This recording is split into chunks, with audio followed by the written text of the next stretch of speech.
We got it. We did it, Lubie. We came through. We did. Thank goodness. Wow. I mean, that could not have been more exciting on Friday night.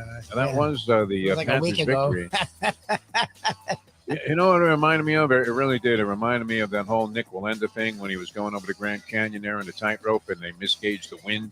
And all of a sudden you get like the Santa Ana winds are kicking up and they've made their way over to Las Vegas. And this guy's trying to balance himself. Now, he was sort of attached to the thing. So it wasn't like he was going to go into the bottom of the abyss there and fall like 1,500 feet. It was kind of treacherous to watch as he was praying to God. And as we've often referenced, probably the most unusual aspect of that whole telecast was that Joel Osteen was assisting from a mental standpoint, supposedly Nick Wallenda, as he went out there and he was giving him confidence. And there were many God references like, oh, God. And he's in the middle of the Grand Canyon there, not looking too sure of himself, wearing a pair of like ballet slippers and holding a rod. But I think Joel Osteen was having his rod held by Wallenda's wife. Oh, yeah, you're fine. You're fine. Keep going, Nick. Keep going. See, Joel Osteen, I mean, yeah, he's very good at what he does, I have to say. He's very good at what he does. True. When you watch those lectures, you start to believe that, you know what, maybe Jesus can come and save me. But I don't think so. I don't know. That's a long shot. The time. Wake up with Defo, joined by Lubie. Welcome to the Defo Show.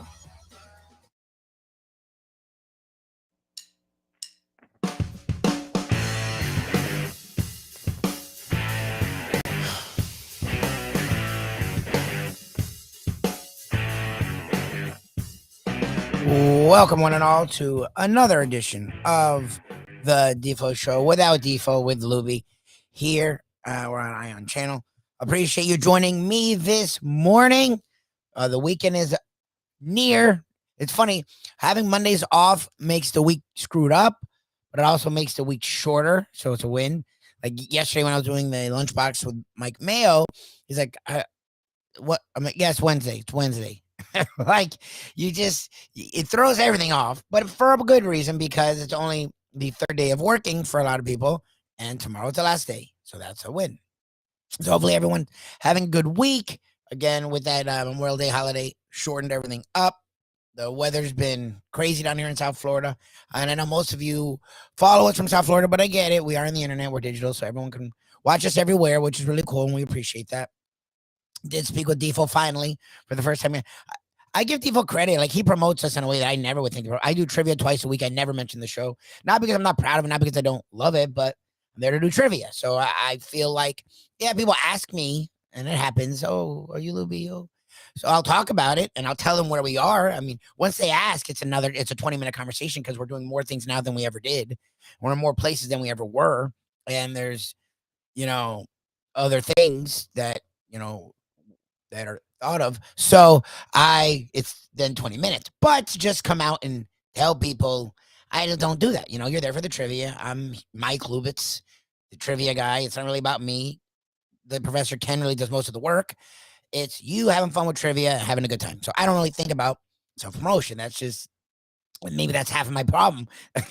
I'm learning from my wife and the Greek and Defo and my buddy Mac and Segredo and people that are humble in life, but still make sure you know what they're doing and how good they are at it.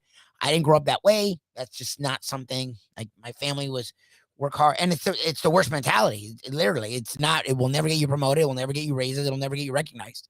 So I'm not saying I'm proud of it, to be brutally honest. It's just who I am. I never think about, let's go out there and tell people. So, it's just not me. So, and it's with our thing where it's mostly us. It's us. Promoting is everything. So I'm learning. I'm getting better at it. Social media. It's funny, as much as I'm active on it, it's not really my dream. I'm not, look, Defo, when we go out, would rather just do his own thing. No, I'm don't get me wrong. I like being out in the middle and having fun and not being a ham exactly, but I'm not in the corner. I admit that. But I'm not also like the guy that's going to steal the shine. Like, my wife is great at that. Like, we go to a party, we go to an event, she works the room like a champion. My mom's pretty good at it. My grandma was great at that. I'm not a work the room guy. By the end of the night, I'll know everyone. And they'll all be like, oh my God, that guy Mike or Lubie. Wow, he's great. But I don't just come in and I actually hate when people, that's what's so funny. I married someone who does it. I hate it. To me, it has like this phony vibe where, like, you're going to come in, they're in a conversation. Who the fuck are you? Like, why are you jumping into their conversation? Why are you jumping in to steal the shine? Usually it's not to be a jerk, but that's how it always came off to me. So I'm more of I'll work my way into the room. I'll check out the vibe. I'll see what's going on. And then slowly but surely, by the end of the night, you'll hear Mike Lubitz cackle and Mike Lubitz's frog-like voice throughout the room. Don't get it twisted. I mean, I do this for a living for a reason. Talking has never been a problem for me. People are watching. It's great. I don't know that you're watching. It's me talking to a room, and it doesn't bother me. I could literally do this for 2 hours. I'm doing it for 7 days in a row, and it doesn't affect me in any way. So don't get me wrong. I'm all about going out there and talking to people, but I don't try to be rude. My mentality has always been let people do their thing, and if you're worthy of talking to, they'll find you. Which, when it comes to work, it's not a good mentality. I've learned that. I'm still working on. I came from a family of workers, and not that I want to be that. We're looking to be entrepreneurs here. And my wife comes from a family of entrepreneurs, and her family is all about it, man. They go to a party, they know everybody. They're talking to everyone, and they didn't know them at the start. They're working in. My wife is the queen of working it. Good for her. That's just not me. Self-promotion is not my thing. But I'll give Defo. Defo's not the biggest self-promoter, but when he's out and about, he makes sure people know what he does and what we do. I haven't talked to him in 5 fucking days. I get a call from him, and Defo's never had WhatsApp. Defo uses text. He still doesn't use Twitter. He used to use Facebook a lot. He barely uses that anymore. And it's not that he's old, because I know people his age or older that do every social media and Instagramming. He's just Defo. He's in his own world.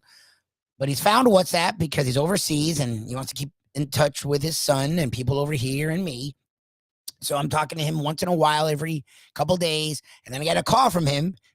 And it's not even, and I don't need him to check on me, but it's literally, can you get the link for the show that we did? I'm like, what? Like, what are you talking about? Like, he meets some couple in Rome that's from Ireland, and they get to talking about like different things, and he now wants to link. I mean, what you could just again look everything we do. Just go on Google, you can find it, or go on the internet. It's easy to find. But whatever, it's fine. I appreciate him promoting us. So, but it's the first conversation I've had with him was him asking how can they find what we're doing. So I give him credit because I don't do that. I'm out and about all the time. And unless you ask me about what we're doing, I've never wanted to inundate people with stuff because I hate being inundated. I hate when you come at me with all your shit. The first thing I'm going to do is push you away. I'm born and raised in South Florida. Like, my bullshit meter's really sensitive. Like, I can tell when you're full of garbage. So I assume you're full of garbage, which is wrong. The old saying, if you assume, you make an ass out of you and me. And going to lots of therapy, I learned with the anxiety things I deal with, you shouldn't assume, you shouldn't. But I've also learned in life, when there's a track record of things, it's okay to use your past life for your present and your future. So when people come at me with a lot, I'm like, okay, you're full of it. Like, just leave me alone. So I try not to do that. So I appreciate Defo. If the Irish couple, because they are ahead, 6-7 hours over in Italy. If you're watching, good morning. If you're listening, thank you. We appreciate it. Coming up at 7:30, we will have a Hialeah Park Trivia Challenge. The one and only Dave Gergely will be joining me. And at 8:35, the NBA Finals tip-off tonight. I know the Heat aren't there, so people have sort of waned. I'm interested because I think the Celtics are going to get demolished and the Celtics can go screw themselves. And I love you, Visser Mama. I know you're busy lately, so we don't hear from you all the time, but I think you watch more than you let us know. There are Boston fans, you, the Duke, that we adore. You don't annoy me, but, and it's all fans. Like, when it comes to recruiting with Florida State, you get in battle sometimes with like South Carolina and UAB. Like, random kids from a certain area will think about a school that makes no sense. So like their fans will chime in like they've won 5 titles, and it's like FSU may be down, but guys, it's FSU. Like, they won a title. Like, within a decade, they won a title, and we're in the playoffs. Like, I'm not worried about Wisconsin Whitewater. Like, I don't know. It's weird. So every fan base has loud fans. Don't get me wrong. But, you know, like Boston, there's a reason a lot of people hate Boston teams, and they're not all from New York. So I'm all in. First of all, I'm a basketball fan. Obviously, we do this, yeah. But the Heat not being there changes things. But to me, I think the Warriors are a really fun team. I think it's really cool the way that they've sort of done the Spurs thing where they've taken the old and the young and merged it, which isn't easy. I also think people have this weird belief in the Celtics, and I get it. Look, the professor is pretty keen on this. If you haven't noticed, ESPN isn't Connecticut. ESPN does have a weird love affair with the New England teams. They do. I mean, it's not like it's not subtle. But still, like you should be able to look at the two teams, look at how they're playing, and realize one team is getting better and one team is just gotten there. Like the Celtics had every break. The Brooklyn Nets, which everyone thought would be a tough out, were the most dysfunctional team in the NBA. And that's what James Harden being on. That's it. They had James Harden who wanted out, and then Kyrie Irving didn't know what side of politics and life he stood. And Kevin Durant, we know, is sensitive. Like the Brooklyn Nets were the most dysfunctional team. Then they play the Bucks, who are missing their second best player. I still don't know what Middleton is, but Middleton's a legit all-star every year now. It was a big part of winning a title. And they didn't have him the entire series. And then the Heat, we saw what the Heat were. They literally, their dude Pritchard, which never got talked about, tripped Jimmy Butler, and he was never the same. He gutted it out for 2 amazing games. But for 2.5 games, he was not himself, and that totally changed the series. The Heat would have won in 6. Did he take it a 7-1 last shot with Jimmy Butler hurt? What are they without Jimmy Butler hurt? With Jimmy Butler playing like the best player in the playoffs and doing work and getting just enough help, which is what we saw, it would have been a 6-game series. So to me, the Warriors have underachieved. What's so funny is they've gone through the playoffs easy. They have yet to look like they've turned it on. Like not one game have all their guys played together. Clay was and Draymond Green was and most of the playoffs, and Curry and Poole and Wiggins were the dudes. And then the last game, Clay and Draymond were the dudes, and Curry was like, okay. Like, just think when they all play. So to me, I don't know. This Jason Tatum love, and look, he's a legit player. I'll take Jimmy Butler over Jason Tatum every day of the week. I don't care how pretty you've told yourself he is offensively. Defensively, he's not as much better as you want him to be. And he's inconsistent. He'll go entire halves with doing nothing. Like nothing. I'm curious about the finals because I don't think it's going to be as close as the national media want it to be. I understand these playoffs have not been what we thought they would be. It was wide open, and it was. Like the Suns and the Bucks, the two quote unquote favorites going into it, were not in the conference finals. So that's a definition. That's 4 different teams that people were not thinking would be in the finals. Okay, so it definitely was wide open, but this series sucked. Like outside of a couple games with the Grizzlies and the Warriors, and a couple one game with the Celtics Heat, and the Celtics Bucks series was actually pretty good. The entire playoffs were not what we thought they would be. So I get it. You want competitive finals. Boston tied for the most titles ever. Second, I think, in appearances in the finals. Old guard. And this group has actually been to a bunch of Eastern Conference finals. This is this group's first NBA finals. The Warriors, the new dynasty. This is literally their 6th finals appearance in 8 years. West versus East. You literally have 2 major markets. San Francisco is like, the 4th market? Boston's like, 5th or 6th? 2 of the top 5 or 6 markets. Like, you have everything you want if you're national. Good. And we get a war. We get a great series. Yeah, it'll save the playoffs. We'll talk with Sean Devaney at 8:35, and maybe he's national, so maybe it's a different perspective. Maybe it's the Heat just lost to the Celtics bias. Even before the Heat played the Celtics, I didn't think he was even gonna play the Celtics because I thought the Bucks would win. This is still how I would have thought about this finals. Like, yeah, but and Andy says something, but that's not true. The Warriors are actually just as good defensively. That's what's so funny about, like, because the Suns with Steve Nash and Amari Stoudemire didn't play defense, we assume West Coast teams that score a lot don't play defense. That's not true.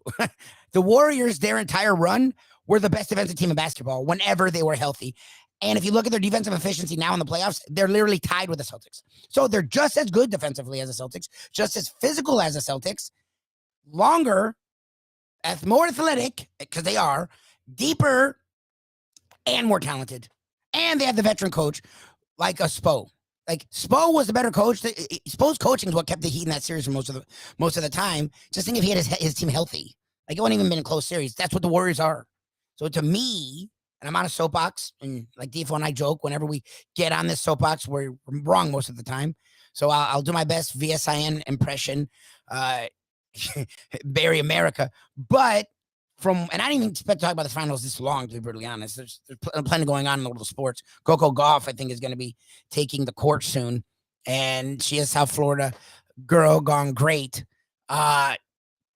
See, for an 18-year-old, we already know her name worldwide. She's still only like an 18th seed, but she seems to appear in these big moments pretty often the last few years. So that's something I definitely like to discuss. And if Defo was here, for sure we would discuss. But when I look at the finals, it'd be cool if it was close. It'd be nice. I don't see it.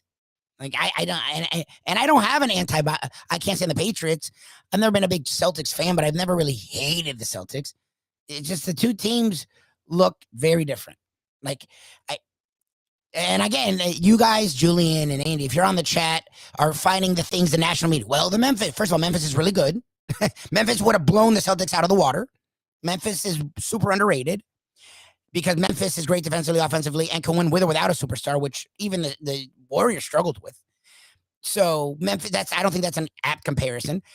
And two, the Warriors still sort of dispatched them. Like by the end of it, they gave them a game, and yeah, it was without Morant, but we saw the Grizzlies were good without Morant. So I think people haven't watched the Warriors enough because they're out west. I think who was it that we were talking to someone the other day that is like, well, you get sick of hearing the same, was it Skolnick? I don't know.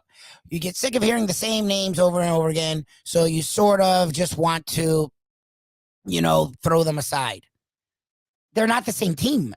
Yeah. Are they as good as the Durant team? Are they as good as the team that won 73 and won a title before? Maybe not, but they're different. They are more athletic. They are just as good, if not better defensively. And they're deeper. Plus, they don't have to rely on Curry and Clay and Draymond, which was a huge part of that team. Jordan Poole has played big in big moments. Andrew Wiggins, that was the thing with Iguodala, who was a really good player and won a defensive MVP. He wasn't in his prime. He had already done his best days with the Sixers. He had become he was still a really good player and was like, you know what? I can be an all-star on a crap team, or I can be like the fourth or fifth guy on a great team. Wiggins is in his prime. Like Wiggins has just found his game. Like, I don't know, maybe I'm talking myself into this. I'm just telling you, I don't think this series will be what people here want it to be in the national media, where they're like, people are actually picking the Celtics, which I think is asinine. 6-7 games. Okay. I don't think you've actually seen the playoffs for what they were. I think you saw them for what you want. Well, the Celtics are tough and the Warriors are just as tough. That's this. Well, they're in San Francisco and they're hippies. No, that's not. Have you watched this team? Have you seen Wiggins? Have you watched Jordan Poole, a kid from Michigan that was okay? No one thought he'd be anything. And with hurt and hustle, like all the stuff the Celtics do. Have you seen Draymond Green, who was a second-round pick out of Michigan State and has become a guy who'll probably go to the Hall of Fame for most of his career as the utility guy that does everything? Like the Warriors do all the stuff the Celtics do with a better coach, more talent, deeper, more athletic, and have better stars. Clay and Steph, even in this state, are better than Jaylen Brown and Jason Tatum. So to me, it's not even me talking me up. It's I'm looking at the rosters and I'm like, have you guys what? Like, so we'll see. Game 1 is tonight. And everyone thinks it'll be a great series. I don't. I am on record saying this. I'm going to go to my grave saying this. The Celtics were life and death, went 7 games with a team that I think everyone was hurt. And supposedly from what Celtics fans told me, they are still hurt themselves. Well, the Warriors aren't. Warriors, I don't think have mentioned any injuries. Like everyone's looking great. So, and they're better. So to me, and their route was a little bit more interesting. So the Celtics were sort of, if not gifted, got like the Suns and Bucks breaks. Like, yeah, the Warriors for a game or two didn't face Morant, but the Grizzlies were good without Morant. The Grizzlies had as good, if not a better record without Morant. So they're not a better team without him, but not having him wasn't like, oh, the Warriors were gifted it. No, the Warriors are just really good. And the Mavs shouldn't have been there, but they were healthy. And Luka is a top 3 player in the league. So I don't know. We'll see. The one team that doesn't have injuries right now is the Warriors. The Celtics supposedly still do. So we will see what happens with the NBA Finals as I do my NBA Finals soapbox. This is the Defo Show without Defo. I am Lubie, as I've been so dubbed the last almost 12 years.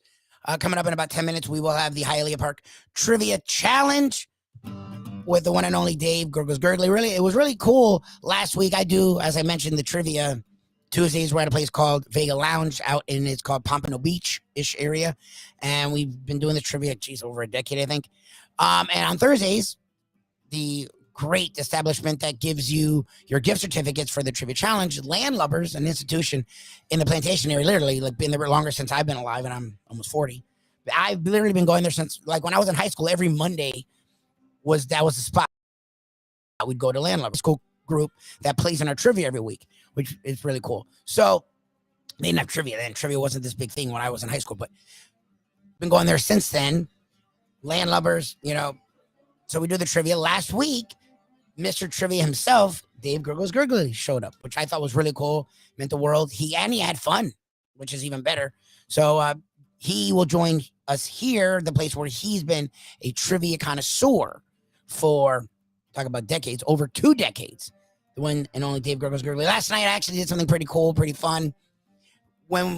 Before COVID in the radio biz, you did a lot of these things. So it's not even not being in radio, because these opportunities, I guess, still exist for me. We do entertainment or whatever. But since COVID, a lot of this stuff has gone by the wayside. Adam Sandler, whatever he is, he's had that major deal with Netflix. He has a new movie coming out next week, June 8th, and it's basketball centric. So, I'm into it. It's called Hustle, and it stars a lot of NBA players, stars him, and it's actually a decent cast. Robert Duvall's in it. Queen Latifah is in it, and Queen Latifah's won an Oscar. Like, it was an action, and it was a bunch of different people that you've seen before. And whatever Adam Sandler movies are, I wouldn't use the word great for any of them, but it was actually pretty good, called Hustle. And we went last night. Shirley came with me. We brought her parents. And it was actually pretty good. I'm not going to lie. By the end of it, you actually were into it. There was a lot. If you're into sports, it was really cool. And it'll be out. It's on Netflix. It'll be a Netflix movie, so you don't have to go to the movie theater. So next Wednesday, it'll be out. So we did that last night. And it was interesting, because I haven't done like an event thing like that in a while. Like, we used to do a lot of these things.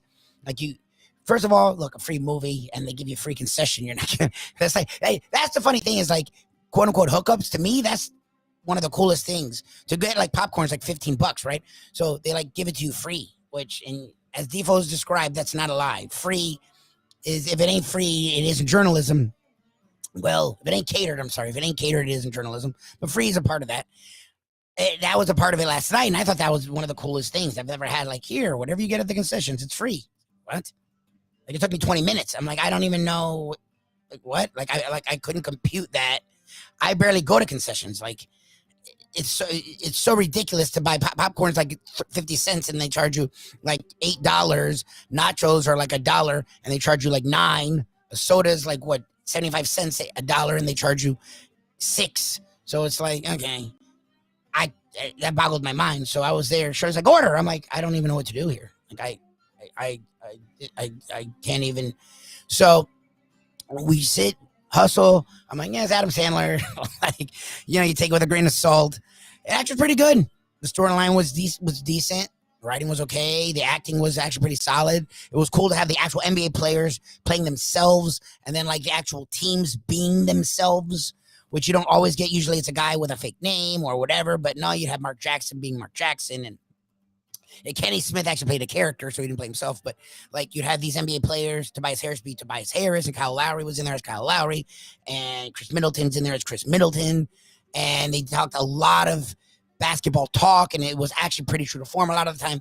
Like, when you're watching this thing with the Showtime on HBO Max, it from everyone's thing, whether it be the basketball and even the way they talk about it, it's like exaggerated. Like, they're trying to make like this. No, the way they talked about basketball was pretty on point, and it was actually pretty interesting. And if you're a basketball fan, a sports fan, you'll like it. I don't know if it's Defo jokes about some of the great sports movies, and Ken makes fun of Field of Dreams, which I do like. Yes, it's soapy and it's schmaltzy, but I like Field of Dreams. I watched with my dad as a kid, and the whole movie, the older you get, the more you realize how schmaltzy it is. But every time they have a catch, the Harkins, and look, maybe because I grew up, me and my dad playing catch, that was the first thing I ever did sports-wise. And me and my dad have a good relationship, so it's not like they had a bad relationship and it's home. No, we had a great relationship. Our fight is that he annoys me because he calls me 4 times a day to talk about sports. And the older I get, I literally do it for a living. So I don't want to talk about sports at 6:30 when the Dolphins don't play for 4 months. What do you think about Tua? I'm like, Dad, it's 6:30, May 15th. Like on a Tuesday. Like, I don't, what do I think? I like him. So that's our relationship is. It's a good relationship. And our only issues that we fight is that he annoys me because we're close and he wants to talk. He indoctrinated me with the sports love so much, he and my mom, that I do it for a living. So it's his dream in a sense that he has a son that can talk sports, but he doesn't. It's actually the opposite because I don't want to talk sports all the time. But anyway, but that movie always hit home because not because we had an issue, but because that's what we did. We played catch, so they play catch. You know, he finally has the moment I was lucky enough to have my whole life. Good for him. So even though Field of Dreams, I'm sure, is not a great movie, it hit home. I'm not going to use the word great to describe Hustle. I'm not going to lie, but I liked it. I don't call every Adam Sandler movie bad, like some people will say. I've had the ones I like. I appreciate them for what they are. I keep my expectations low, but I'll admit when they're not good. Hustle was good. It wasn't great, but good. And if you're a sports fan, you'll like it. If you're a basketball junkie, which a lot of you are, Andy, Julian, anyone who watched Gergs, anyone, Defo for sure. If you're a basketball junkie, they did basketball pretty decent. Like, they'll have basketball conversations where you can tell. First of all, Adam Sandler is a basketball-aholic. Like, whatever you want to say about him, like the dude to this day, I think he's in his 50s. And he like plays pickup games like with like dudes in their 20s, and he's legit. Like, anyone who's ever talked to or about Adam Sandler, he's huge into basketball. So he definitely took that part serious. Like, Doc Rivers is in it and Brad Stevens is in it. And like, they got a lot of NBA people to be themselves in it. And the NBA discussions, the basketball discussions are at least true to form from what I know as a guy who's played and watched basketball my whole life. So if you get a chance, they're not paying me shit, but I'm honest. I actually enjoyed the movie Hustle. It'll be on Netflix next Wednesday, I think, June 8th. So enjoyed and appreciate them for having us out last night at the Landmark Theater in Coral Gables. We enjoyed that. Hopefully coming up next, you'll enjoy some Hialeah Park Trivia Challenge action. Just call. Oh, probably should put the number up. That would probably help. And if you did call, I appreciate you.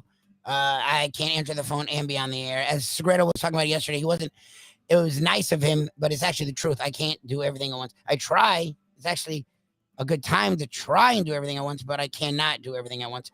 So if you called, I appreciate you calling. We will get you on, but here you go. Call 954-417-0070. 954-417-0070 to play the Hialeah Park Trivia Challenge. We will have a Landlubbers and there's no and. We will have a Landlubbers gift certificate for first place. I will be at Landlubbers tonight. If you do want to come out, Gurgles was there last week and he had fun. So I guess it's a good time. And Gurgles is very honest. You know that if you follow the trivia challenge. So we'll be out there. We start about 6:30. But if you want to get in on this trivia fun for a Landlubbers gift certificate, 954-417-0070. Coming up next, the legend, the real legend behind all of the trivia. Well, Paulie Man and Defo are up there too. So the three of them, the triumvirates. We don't have Paulie Man, we don't have Defo, but we do have the one and only Dave Gergely next. The Defo Show without Defo with Lubie here in Ion. And the trivia challenge coming up next. Thank you for tuning in. Thank you for listening to my finals diatribe when the Celtics win the series in 6. Andy and Julian can say, ha, Lubie. And I'll say, yeah, it's par for the course. Appreciate to have you here this Thursday morning. And coming up, Mr. Perdomo himself, Dave Gergely, will be joining us right here on the Defo Show. If poker is your game, you're covered in style. And you can play all your favorite Vegas-style games, including blackjack, craps, and roulette, in Hialeah Park's sizzling hot casino. Get a player's card when you walk through the door for all kinds of generous amenities, including our favorite, free play, when you come out to the ultimate casino and entertainment destination, Hialeah Park. These days, we're all looking for comfort anywhere we can find it. Thank goodness for Landlubbers Raw Bar and Grill in the Plantation location, because they are making sure you are as comfortable as possible. You're going to have the best wings in the world. You're going to have a great burger. You're going to have their amazing soups. Again, Landlubbers Raw Bar and Grill. It's nice and easy. Just go to landlubbersbarandgrill.com for both your pickup and free delivery. thank goodness for landlubbers for making you always feel right at home. Catholic Health Services is committed to care that changes as your needs do. Our full continuum of services is designed to be there throughout your care journey. If you need assistance with daily living, post-acute care following a serious health event, or additional medical care at home, we also offer skilled nursing and palliative and hospice care. Your care needs may change, but our commitment never does. Catholic Health Services, South Florida's #1 choice for post-acute and end-of-life care. Visit CatholicHealthServices.org. Oh, Solo Volante will be coming late. Oh, Solo Volante, the Belmont's now 1.8 miles. The finish line is coming up quick. Luca Panici. The switch the The stick. only way to get your morning started is with Defo, joined by Lubie, right here on the Defo Show.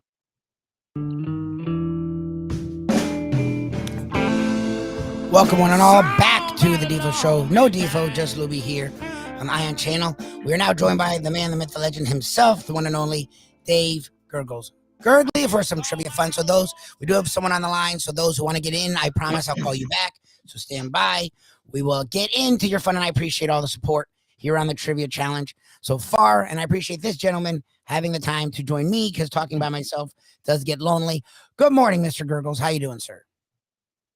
Good morning, Mike. And completely unsolicited, I went to Landlubbers first time, and I got there early, which I always like to do. 5:30, sat at the bar, had some peel and eat shrimp, then had a cheeseburger, had some Guinness. First of all, the service and the operation are killer. There's like 20 people working, and they all have their own job. They all get everything done. And I ordered, and it was done like this. And the food was terrific. I think it was Sean, the bartender, was on top of things. I think the bill was $30. I think I gave him a $12 tip. The waitress was great. And the biggest surprise, I guess, was the job you and the professor did. A really unique kind of way that you run the trivia contest, which is really tough for an old guy like me. But everybody around me loved it because you gave questions and then songs that were a clue. Yes. The one that sticks in my mind was this relatively new country was the birth of Buddhism. And then you played me and Julio down by the schoolyard. And I'm thinking, could it have been Spain? And it was actually Nepal for Paul Simon. It was really clever and really well done and way out of my league, but I was paid by other teams because I helped the Chronics finish out of the money. So it was, but really, I would recommend it to anybody. I mean, not even if they just go to watch and enjoy the food and drink there and then get involved, because there's no pressure. You bring 3 or 4 people, you put your heads together, and it's just a fun time. You guys, I think you should replace the fishing show. Well, I appreciate that. That means the world, since you've been part of the longest running, I guess, show in South Florida. Definitely trivia experience and one of the forerunners of trivia in South Florida. So it means a lot. The professor, I give him all the credit. He does all of it. He does the music. He does the questions. Well, whatever. It was really, really well done. I didn't know anything about the music. I didn't hear. I don't think I heard any Sinatra, but everything else. And the guys with me were really good. The Chronic and DJ George and Eddie, really nice people, and everybody around me. I saw Andy there too. Yep, the Tib man that shows up recently. I appreciate. And I thought he was cheating on his. I thought he was cheating on his computer, and he said, "No, I trade stocks daily." No wonder the guys had 3 heart attacks for exactly. Well, no, it's not even that he trades stocks. Like, I know plenty of people that do hedge funds and they work a lot of hours, but like he works round. He can't take off because it's like 24 hours except for like 1 day a week.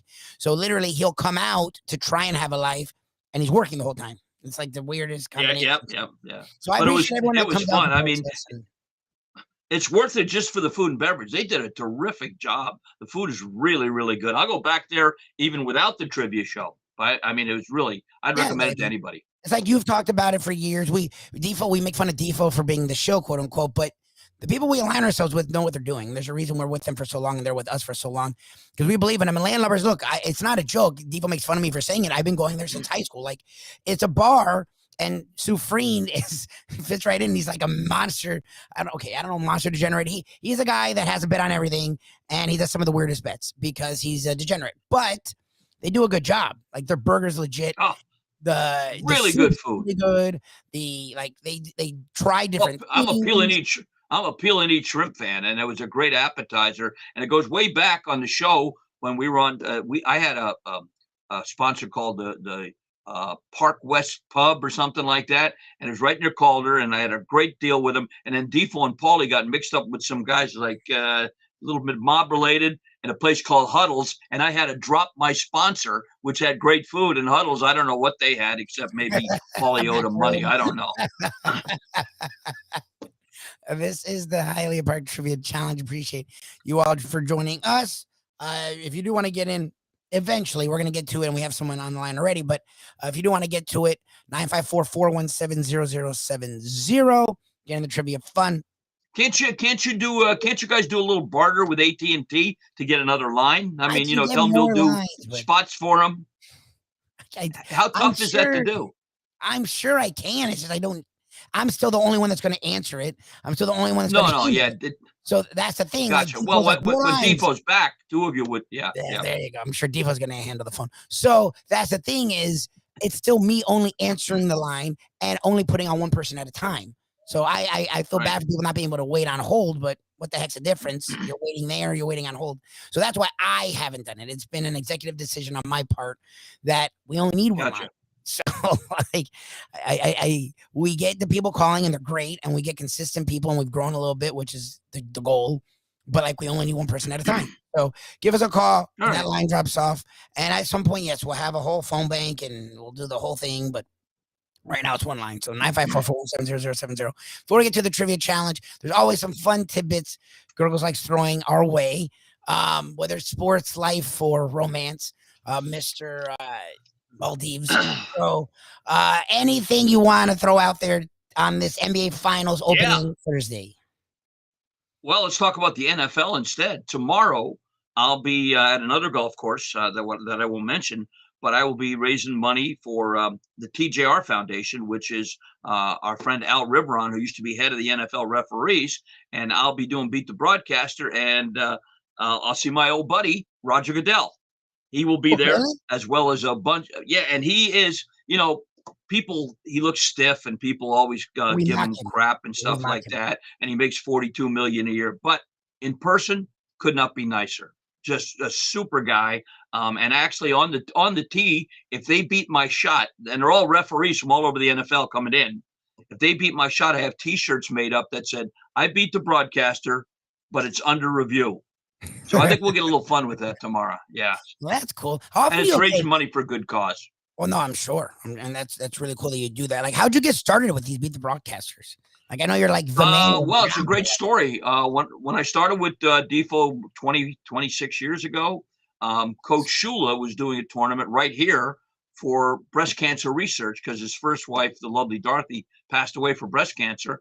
I went to my boss at the time, Billy Herman, and I said, Billy, I got an idea to raise some money. I'm doing this radio show, and this is alliterative. Why don't we do Beat the Broadcaster? And I did raise money. Since then, it's blossomed into, I make a couple bucks sometimes. We do one here for St. Jude's that I've done every year. And then I go to Maine. I've done 6 of the last 8 years in Maine for their Special Olympics. And I've done Ted Hendricks tournament. I do Larry Little's tournament. I just go on a par 3 with some range balls, up a Perdomo cigar, talk a little crap to people, and raise money for the charity. And it's a lot of fun. And of course, I use trivia from our show. Nice. Well, I'm sure they appreciate it, and I think that's really cool. And the fact that you've been able to grow it and do such great things for the community is amazing. All right, I guess. Look, we have people standing by; they're chomping at the bit this morning, so I guess we can get right to it. I'm ready. No, Paulie, man. I unlike Defo says it every week, which I don't believe him. I have not talked to him, so I don't know when he'll be back. I presume at some point we will get him back because he's missed. And he does love doing this. Whenever we get him up and going, he does enjoy it. So at some point we will, Paulie, man. We don't have him just yet, but we have you. And hopefully start off with the traditional Easy Baseball. This major league umpire on interaction with fans once said, "Hey, I occasionally get birthday cards from fans, but it's often the same message. They hope it's my last." What's that?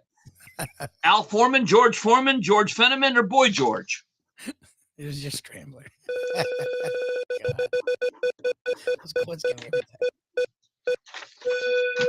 The one one and only the man, another legend, a trivia playing legend, Lenny the Chronic joins us. Good morning, Lenny.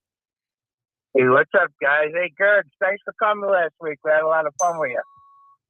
Yeah, I made $20 from 3 other teams for putting our team in the dumpster. That Glenn Levitt's question killed us.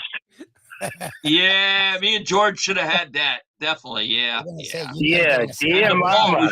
We should have had Nepal for Paul Simon too. But yeah, we should have had that one too. Yeah, those are good questions. Professor's tough. The professor doesn't mess around, man. It's a fun game, but it's definitely, if you've done trivia before, it's very different. It's not just sports like this is, but we will continue with our sports trivia. Right. This is Lenny's favorite, the true false. This is the one he loves more than anything in life. All right, hoops, Lenny, true or false? Seems like Seth Curry is rather relaxed heading into the NBA Finals versus the Celtics, as this week he was filmed by a fan coming out of a Dick's Sporting Goods store holding 3 golf clubs he just had re-gripped. True or false? Yeah, why not? True. It is true. It is true. They showed him carrying golf clubs out of there. All righty, your 3-point question, Lenny. I guess Gerger's going soft these days on you when it comes to trivia. Your 3-point No, question. I thought that was a good one. All right, baseball. Albert Pujols recently hit his 119th career sacrifice fly, second all time to whom? Oh, that's a great question. Is it Willie Mays, Ken Griffey Jr., Al Kaline, or Eddie Murray? Got to go with Eddie Murray, who was around the longest. Eddie Murray. That's right, 128. Well done. Wow. Holy cow. All right, Lenny, I know you're a big golf fan, so we'll go with hockey. All right. In 1990, which NHL team was the first to have 3 players score a hat trick in the same game? Was it the Edmonton Oilers, Philadelphia Flyers, Pittsburgh Penguins, or LA Kings? Let's go with Pittsburgh Penguins. That's what I would have said too, and we both would have been wrong. The LA Kings in a 12-4 win over Calgary. LA Kings. Wow. All right, All right, good question. It was Dave Taylor, Tomas Sandstrom, and Tony Granato. Look at you. All right, so Chronic is on the board, setting a pace at 5. We have other people ready to get in on the action, so I can't call while we're on. So when we get to the break, I'll give you guys a call. So thank you for hanging on. Thank you for wanting to play some trivia. Before we go to break, this gentleman, he's gotten the video game down. He's learned props. And I've got Freddie Flamingo with me. To represent Freddie the Flamingo. Don't forget, Hialeah Park. And tomorrow, believe it or not, the big card is at Penn National Racecourse in Grantville, Pennsylvania. So Hialeah, I know, is open till like 10 at night for the simulcast. You can catch the racing there, then go right over to the casino and have some great food and beverage. And one of my favorite places, Frank Fiore and the gang over at Hialeah Park. Don't miss it. Go on HialeahPark.com, find out about their loose casino and the simulcast as well. And next Saturday, I think, is the Belmont. So make your plans for Hialeah Park. And I don't want to forget, you always you're talking about props. I always see you in that window before you pop on with your Perdomo cigar. It's been a while since I popped a cigar, but the wife and I surely like, really, when you're relaxing, having a nice drink, it's either wine or some cognac, scotch, nothing like a cigar. You and Perdomo have been partners a long time. What you guys shaking with Perdomo, Mr. Gergs? 25 years with Perdomos, and I'm going there at 10 o'clock today because they are the official supplier at Miami Lakes Golf Club. I'm going to pick up the La Tradicion or the anniversary Churchill cigars for we sell them on the golf course. We're already out of the Churchills. We still have the Robustos, but what a selection down there. I went to see Nick and Janine and Nick Jr. and his new wife, Lauren, and their daughter just had a baby. It's a family affair at the Perdomo Cigars. And they are open Monday through Friday, 9 a.m. to 6 p.m., 5150 Northwest 167th Street on the Palmetto, on the south side, a little bit east of the Home Depot, and go in there, go into the humidor that the late, great Mad Dog Jim Manage, our buddy, built. And what a selection of cigars. They make them perfect one at a time. Connecticut wrapper, Maduro wrapper, whatever you want. And if it's a weekend and you're jonesing for a Perdomo cigar, like a lot of people I know are, well, they're closed Saturdays and Sundays at family business. But go online, www.perdomocigars.com, to find a retailer near you that sells these great cigars. And so this weekend or next weekend, and don't forget Father's Day coming up, as a matter of fact. Father's Day is the 19th. Yes. Get a gift certificate at Perdomo Cigars, get them a selection, get them a box of cigars. Whatever you do, put something great in your mouth with a cigar from Perdomo Cigars. And stand by for some more great trivia fun. Lenny has 5. Who's next? Will it be you? We have a Landlubbers gift certificate up for grabs. Thank you for tuning in to the Defo Show. No Defo, just Lubie with the Hialeah Park Trivia Challenge. And the one and only Dave Gergely. Coming up next, more trivia fun right here. Tony Segreto here. Let me ask you a question. What do you look for when you go out to eat? Good food, obviously, friendly atmosphere, not too loud, but good energy, reasonable prices, and a place where you feel comfortable. You're talking about the Texas Roadhouse. Good for a family, good for a date, or just a night out for yourself, and prices that will make you extremely happy. Their ribs unmatched, steaks hand cut every day. Everything, and I mean everything, is made on site, including their incredible bread. Trust me when I tell you, Texas Roadhouse, your restaurant, your destination when you say, where should we go and eat tonight? From the newly renovated sports bar to the beautiful bayside views captured at the Tiki Bar, Jimmy Johnson's Big Chill has it all. Located at mile marker 104, the Big Chill also offers waterfront dining while experiencing breathtaking sunset views of the Florida Keys. It's simply the hottest spot in the Keys to cool off. That's Jimmy Johnson's Big Chill at mile marker 104 in Key Largo.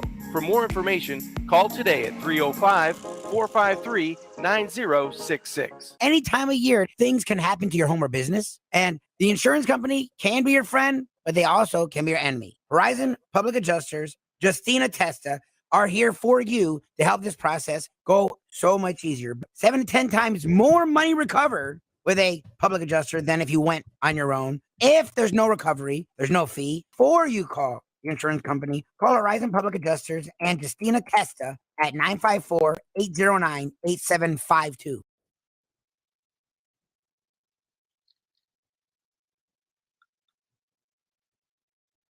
This comes from the great Defo Llama. It's the bets you don't make, the chances you don't take, that can compromise an otherwise incredible life, my friend. The only way to get your morning started is with Defo, joined by Lubie, right here on the Defo Show.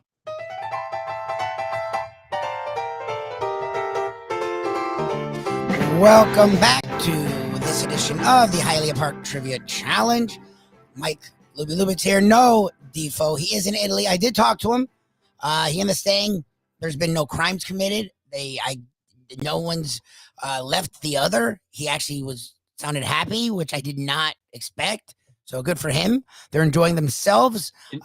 They've sort of moved the trip around, but that happens, especially with travel, and they didn't set up their travel so from city to city. But he enjoyed Venice. He did like Florence. They did not get to the Tuscany, Chianti wine region like they were supposed to, but they like Florence, and they're now in Rome. And he had just gotten to Rome when I talked to him. So Defo is alive. He's well. He's still paying attention to the show. Like, he met an Irish couple, and that's what he called me for, was like, how can people find us? I'm like, you promote it every day, Defo. Like, here's a link, Defo. Here. He found WhatsApp, and he met people, and he's loving life. So enjoy Europe, Mr. Deforrest. This man with me travels the world even more than my wife travels the world, as he's going to parts, not unknown parts, very known, in a short time. So we're jealous of him, and we love you all for joining in. We will continue with your trivia challenge fun again. Like Gert said, tonight I will be at Landlubbers. So if you want to come out, they are the people who award you a gift certificate for first place each and every week here on the Hialeah Park Trivia Challenge. So we will continue with more trivia fun right now with the one and only Dave Gergely. First, I got to say, I did see a photo of Defo and how romantic he is with the Mustang in a gondola but he found one with a crap table in the middle of the boat. I don't know how he did that, but and I told him in Florence to go to the Uffizi Museum, which is unbelievable, but I doubt he did because you have to pay to get in there. So there's no media pass. Exactly. All right, next set of questions. Here we go. Football. This Tampa Bay Bucks legendary coach in the early years, trying to keep his losing team up after yet another loss, said, listen, I told my team it doesn't matter. There are 750 million people in China who don't even know that this game was played and we lost. Well, the next day, a guy from China called me and said, hey, coach, what happened? Was that John McKay, Jim McKay, Sean McVay, or Pat Wait All Day? Oh, Lord.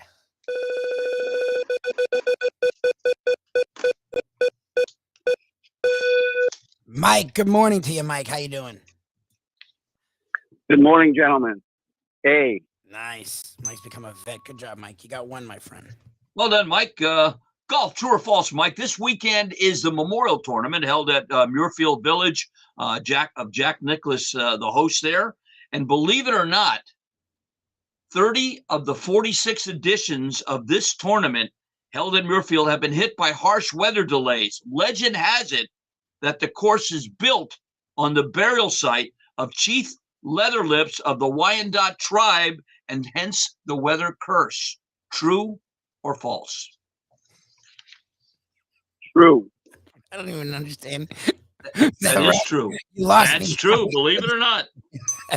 Chief Leatherlips of the Wyandot tribe. That sounds like somebody Defo would have on his show after Mike Mayo. I don't know. See, that sounds like a guest of ours that we used to have. Yes. Okay. That's two. All right. Good luck, 3-point Mike. question in hoops, Mike. Which former Golden State Warrior once scored 29 points in the fourth quarter of a playoff game against the LA Lakers? Was that Rick Barry, Sleepy Floyd, Tim Hardaway, or Chris Mullins? Oh, man.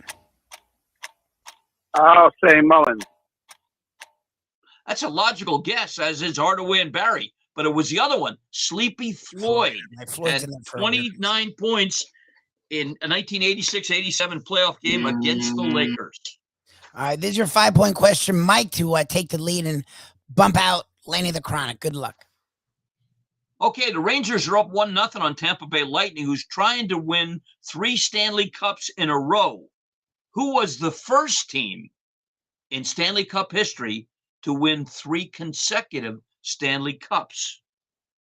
Was that Montreal, Toronto, Detroit, or Boston? Toronto. Yes. Yes. 49. Oh, Well done, Mike.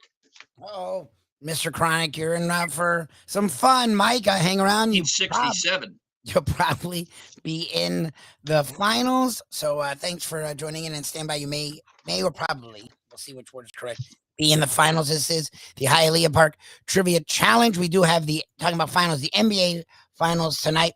I know you're a big sports fan, Gergs, and I know you're from the Northeast. It's not Boston, New York. It's the Pennsylvania area. And before we get back into the trivia fun, I do want to ask you, because I know you paid attention to the Heat, and I'm sure of what followed the Celtics.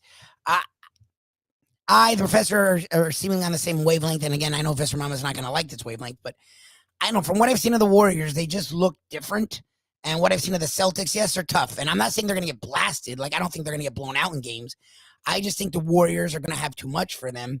I am curious about because I am a Heat fan, so maybe I have a bias. I don't know. From what you've seen of these two teams, what are your thoughts? Like, people are really excited about this finals. The national media is like, finally, we're going to get a great series. I don't agree. Like, I think it'll be fine, but I don't think it's going 7. And I think 6 is going to be maybe a stretch. Like, what do you think? The NBA final starts tonight, I think, at 9:00.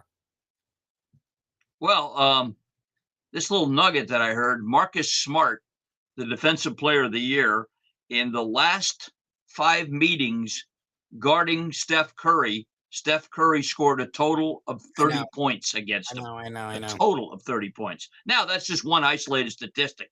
You got the Klay Thompson, Draymond Green, all these other guys. I'm rooting for the Celtics, as a fan of the late great Sam Jones. I will always root for his team now, even though I grew up a 76ers fan. But I don't see why the Celtics can't do it. Now, they played 2 tough 7-game series, and that may take a lot out of them, except their star is, 24, 25 years old? Yeah. So they're going to need some defense, and I think the team that protects the ball the best without turning it over is going to win the series, whoever that might be. I don't know who it is. I'm rooting for the Celtics. If it goes 7 games, that'd be fine with me. But that would be 4th of July it would end or something like that. I don't know. It goes crazy. But I'm rooting for the Celtics. I don't make predictions. I don't, believe it or not, Hey, as Pat, a you guy wanna who play? likes to go to the racetrack, as a guy who goes to the racetrack, I do not bet sports at all. I don't trust humans, for one thing, even though they're trained by horses are trained and ridden by humans. But I don't bet sports. I will root Like at and enjoy all? the game. Because Defo doesn't do it Not- like not- as much as he purports he does. He definitely isn't doing quote unquote screen to screen type action when it comes Yeah. to sports, but he does it. Like you don't do it at all. Like because the professor doesn't No, do I don't bet NFL sports. or No, NBA, but he does college. Nothing. Like you don't do any. yeah, nothing. I don't bet sports. I find myself enjoying it, especially a sport like basketball, where the line can change so many times because there's so many different points scored. Look at the other night, a good friend of mine bet 100 on the Heat plus 2.5. Oh, geez. What happens? Jimmy Butler misses the 3, and then they have to foul to get the ball back. Smart makes 2 free throws. Bingo, you lose. Oh, So I don't want to die that way. I just enjoy the game, and that's it. I'll root for the Celtics deep down, though. And tell Leslie, I'll tell Leslie I said so. I'll tell Leslie you didn't say that. All right. We can do it. Hey, listen, I see on the side all these chats. What we need to do, all you people that are doing chats on this show, get in. Take a chance on the trivia show. If you don't live here and you're in Brooklyn, like who do I see? Julian in Brooklyn or somewhere in New York. Andy always gets in. Yeah, well, so what? If he can't use the certificate, send it down south. We'll give him Lenny's address, and he can just send it to Lenny. But I mean, all you people on the chat line, get in on the show. Try your luck. Have some fun. By all means. We have actually a lot of people waiting, to be brutally honest. Okay, but I do appreciate the promotion, Mr. Gurgles. And if you're ready, I'm ready. I was trying to give you a little bit of stay of execution for more trivia fun. But if you got questions, we got people. This is the Hialeah Park Trivia Challenge. He is Dave Gergely. Defo is in Italy. I am here. Lenny is sitting in second with 5 points. We have Mike with 7 leading the way. And we now move on to our next trivia challenge combatant. All right, golf. This PGA player, known for his rather short fuse, once said, I know you can be fined by the PGA for throwing a club, but I want to know if you can be fined for throwing a caddy, too. What's that? Tommy Bolt, Usain Bolt, Lightning Bolt, or 3-year-old Colt? All righty. And our next competitor is another dear friend, and a movie star himself, talking about Hustle the movie, Pat. What's going on, Pat? How you doing? Hello, guys. Hey. Well done, Pat. We got it, Pat. We got it. You got it. Football, true or false, Pat? Dr. Phil isn't exactly who you'd think would be suiting up to take the field, but the talk show host attended the University of Tulsa on a football scholarship as a middle linebacker. True or false? I'll say false. No, that's true. Wow, we've switched Yeah, roles. it's true. Why Believe you it or not. false, and then you used to Yeah. suck. I don't know what the hell's going on with this world. All right, you got 1 point. This is your 3-point question, Pat. All right, Pat, let's take you back in baseball history.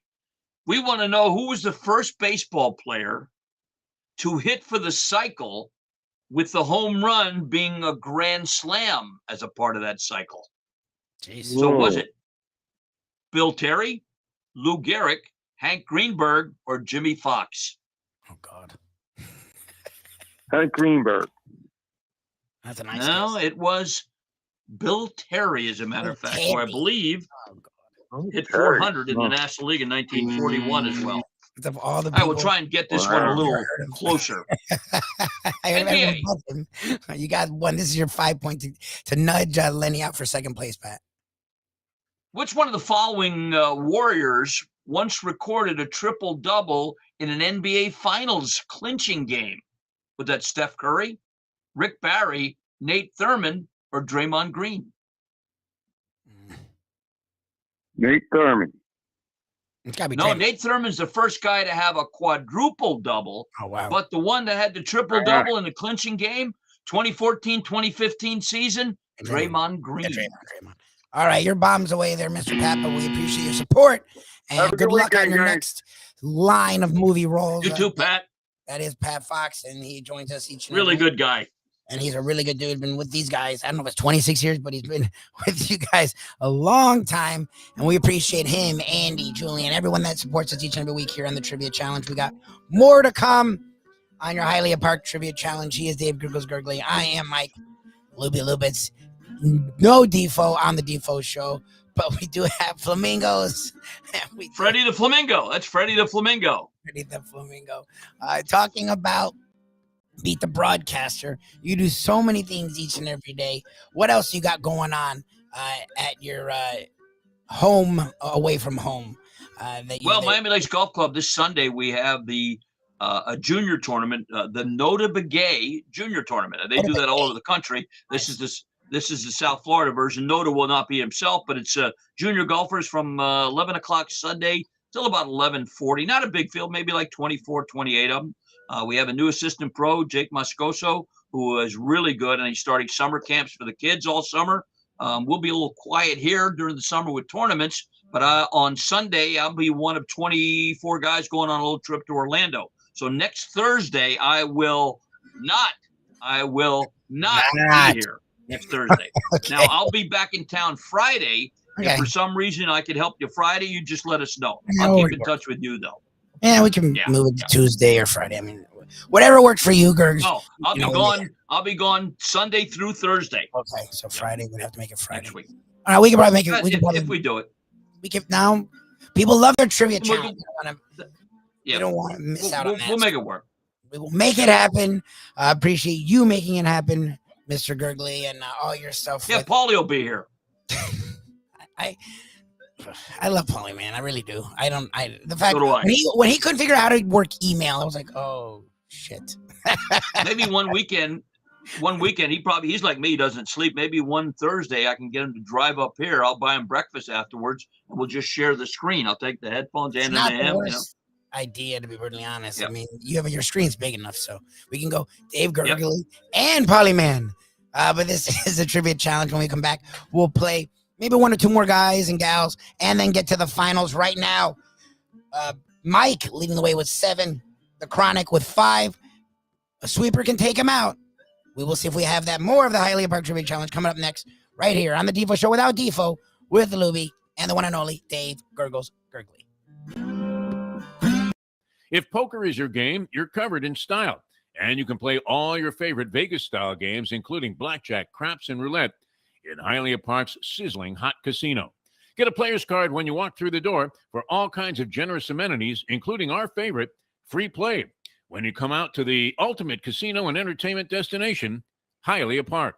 These days, we're all looking for comfort anywhere we can find it. Thank goodness for Landlubbers Raw Bar and Grill in the Plantation location, because they are making sure you are as comfortable as possible. You're going to have the best wings in the world. You're going to have a great burger. You're going to have their amazing soups. Again, Landlubbers Raw Bar and Grill. It's nice and easy. Just go to landlubbersbarandgrill.com for both your pickup and free delivery. Thank goodness for Landlubbers for making you always feel right at home. Catholic Health Services is committed to care that changes as your needs do. Our full continuum of services is designed to be there throughout your care journey. If you need assistance with daily living, post-acute care following a serious health event, or additional medical care at home, we also offer skilled nursing and palliative and hospice care. Your care needs may change, but our commitment never does. Catholic Health Services, South Florida's #1 choice for post-acute and end-of-life care. Visit CatholicHealthServices.org. You can't fake caring. Women can sense this immediately. You don't really care. You didn't really want to do any of this. We now return to the Defo Show.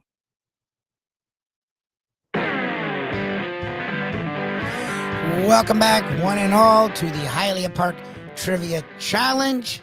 I am Mike Lubitz. He is Dave Gergely. Again, no Defo, but he is alive and well. And as someone asked in the chat, you referenced the chat. I think on YouTube, if you're watching, or on Ion channel, you can do the chat. I don't really know how that works. I'm not gonna lie to you. I need to figure that out.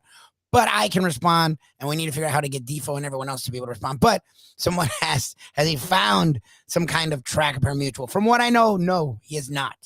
Well, as a matter of fact, in Rome, if he goes to the west side of Rome, there is where they used to have the harness races, where they had the chariot races. I visited that, and I told him in Rome, there's statues of the 7 Vestal Virgins. He could take the Mustang there and take a before and after picture. I told him.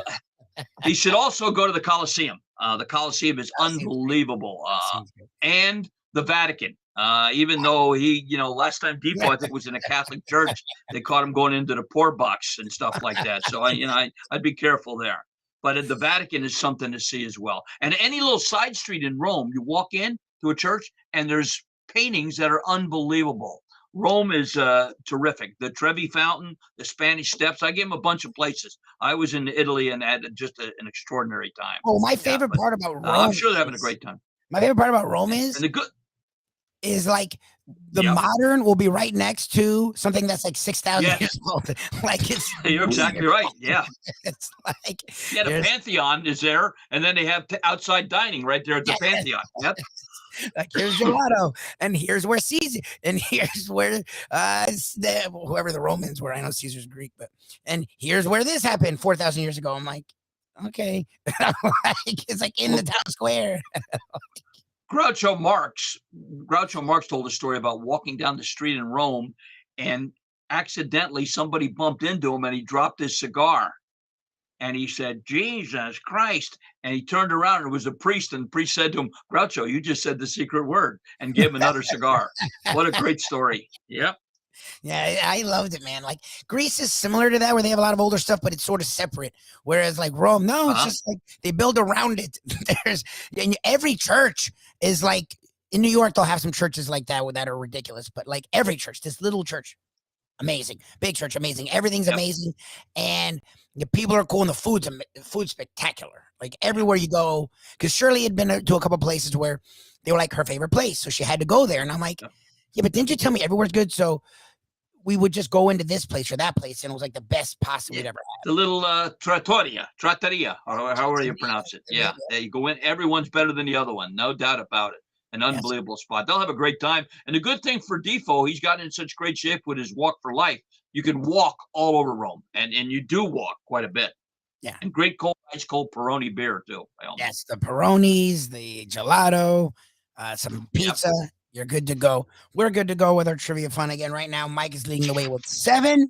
We have more players ready to get on hold. I know we'll at least get one more in here and then possibly get to the finals. I know Gurgles is a busy man. Coming up at 8:35, we'll talk a little bit of NBA Finals with Sean Devaney, Heavy.com. He's been with Sports Illustrated. He's been with Forbes Sports. So we'll talk with Sean Devaney as the NBA Finals does tip off tonight. In my mind, it's over.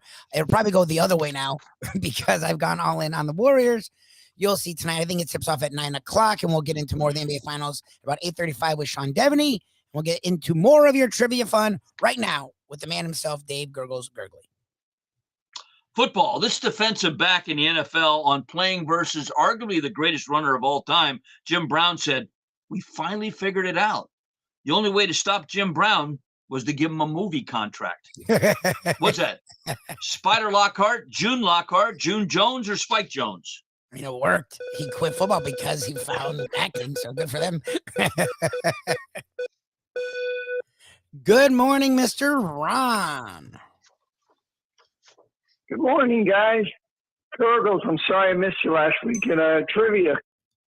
Was out of town, sir. Oh, well, I'll get there again. It was a delightful time. Yeah. Well, you got one, Ron. Yeah, Ron is a part of the Chronics. You missed Ron is, I think, the brain. Oh, okay. Well, then I took his spot. They would have won with you, Ron. True or false, Ron? Football.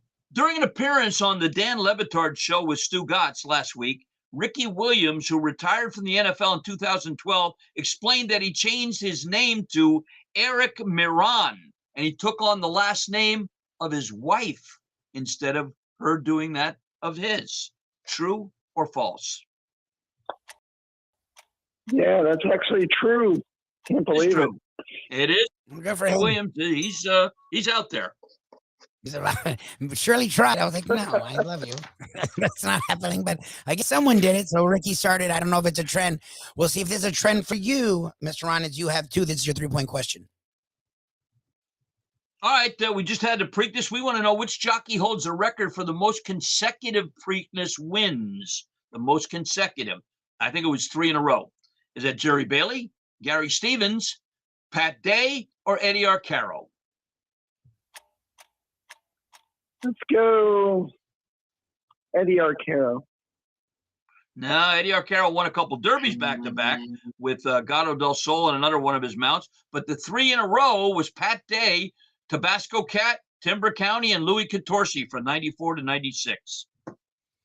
All right, let's see if you can do a little better on this baseball question. 5-point question. This will tie you with that and put you in the finals. The first ever night game at Yankee Stadium occurred in 1946, and the Yankees lost 2-1 to whom? Was that the Detroit Tigers, the Boston Red Sox, the Chicago White Sox, or the Washington Senators? Let's go Chicago White Sox. No, believe it or not, it was a team that the sports writers said the Washington Senators. Washington first in defense, but last in the American League. The Senators beat them 2-1 that day. Ron, appreciate you joining in. Hopefully I'll see you out there tonight. The finals is now set. We will get Mike and Chronic Man Lenny on the line as I tee up. Oh, no. No, I know. It is what it is. I'm only kidding. We love Lenny.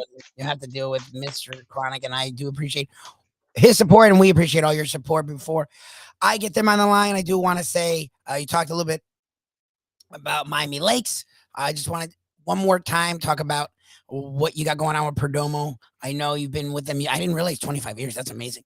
25 years. What happened in the old days in what was Shula's Steak Tour was, I guess, was Shula's All-Star Sports Cafe. There was smoking allowed. We actually had a humidor in the bar in the hotel, and Nick came in and he said, "Hey, these are my cigars." And I started talking to him. I said, "I love cigars. I'm on a radio with a guy named Jeff Deforrest." He goes, "Tell me more about it." And 25, almost 26 years later, I'm still advertising Perdomo cigars because they're the best. Simply the best. I'm a lot 23 guy, a little milder in my old age. You might like the 20th anniversary Maduro Robusto, which our friends from Youngstown, Ohio have when they come down here, and they're world famous. Where are they? 5150 Northwest 167th Street. On the south side, you'll see the big Nick's and Perdomo cigar sign. Monday through Friday, 9 a.m. to 6 p.m. Lovely Lauren's at the desk. That's Nick Jr.'s wife. They're 4th generation now, making cigars perfect one at a time. It's truly a family affair. That's why they're only open Monday through Friday. So this weekend, with all that bad weather potentially coming in, why not be out on your Florida room or out on the back patio, sheltered away from any rain, and enjoy a great Perdomo cigar? All righty, the finals is set. We have Lenny and Mike. You guys, from what I don't know the rules, but Defo has some stuff about FCC, which I don't think the FCC at all regulates digital, but we'll pretend like they do. Gergels will throw out a question. If you know the answer, say your name, give the answer. If you don't know the answer, Gergels will give out choices, and we will go back and forth until someone has the correct answer. And I now turn it over to the one and only Dave Gergely. All right, listen closely, guys. This is your bonus question. What is Edward Klepp's baseball claim to fame? Anybody? We'll give the Seminole chop. A, he was the first major league player to later become an umpire. B, he was the architect who designed Fenway Park in 1916. C, he was the Brooklyn resident and Yankee fan who caught Mickey Mantle's first home run in 1951. Or D, he was the first white player to play in the Negro Leagues. Mike. Yes, Mike. B. B? B as in boy, the architect? No.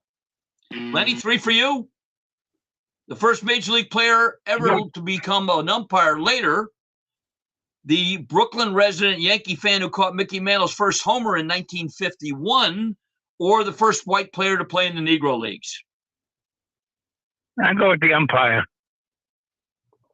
No. Wrong. 2 choices left for you, Mr. Mike. All right, Mike, was he the Brooklyn resident Yankee fan who caught Mickey Mantle's first home run in 1951, or the first white player to play in the Negro Leagues? The Brooklyn man. Backdoor win for Lenny. No. In 1948, Congratulations. Edward Klemp became the first white player. He pitched 7 innings for the Cleveland Giants versus the American Giants. That's the first white player to play in the Negro Leagues. How about that one? Well done, Lenny. That's impressive, Lenny. Congratulations, my friend. I really do appreciate everyone who joined in on the trivia challenge this morning. I do appreciate you, sir, Mr. Gurgles. We'll figure it out maybe next Friday, like at 7:20. We can Whatever we can do. Yeah, Have a great show tonight. And anybody out there, if you're in the neighborhood, even if you're not, it's worth the trip to Landlubbers. You might want to give them the address. I plugged it in and got to it. You put in Landlubbers, and that'll take you there on GPS. You got it. You got it. And you'll get it. And get there early. Sit at the bar with Sean. Sit at a table. I recommend a peel and eat shrimp. And on Thursday, they have a cheeseburger special. And they are huge. Yeah, and they're good. It's a half-pound burger. It's a half-pound burger for $8.99. It's a great special. Comes with their fries. Really great. What they do a good job with, and we have a good time there. And thank you, Gurgles, for joining me this morning. Talk to you soon, my friend. Be well. You got it.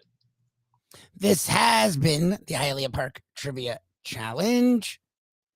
Coming up in about 15 minutes, I'll talk with Sean Devaney, a guy we've talked to for a long time about the NBA. I've done my ranting and raving. I'm sure I'll have a more sophisticated opinion. Look, Ethan Skolnick, a guy that we enjoy talking to. He knows his basketball. We bring him on because he knows his Heat. He also covered the NBA at large. He worked with Bleacher Report, did stuff with Turner, with TNT, and NBA TV. He knows his stuff, and he said the same thing, 6-7 games. A lot of these people are saying 6-7 games, and I get it. Look, the Celtics aren't a slouch. I'm not saying they suck. I just think that they were like the 3rd or 4th best team in the East, and I think they got some lucky breaks, and that's fine. We know injuries happen to everyone. We know it's how you deal with injuries. They had injuries themselves, and they dealt with it, and good for them. So I'm not trying to take away from them. What I'm saying is the Warriors had those same injuries, and they don't have any of them anymore.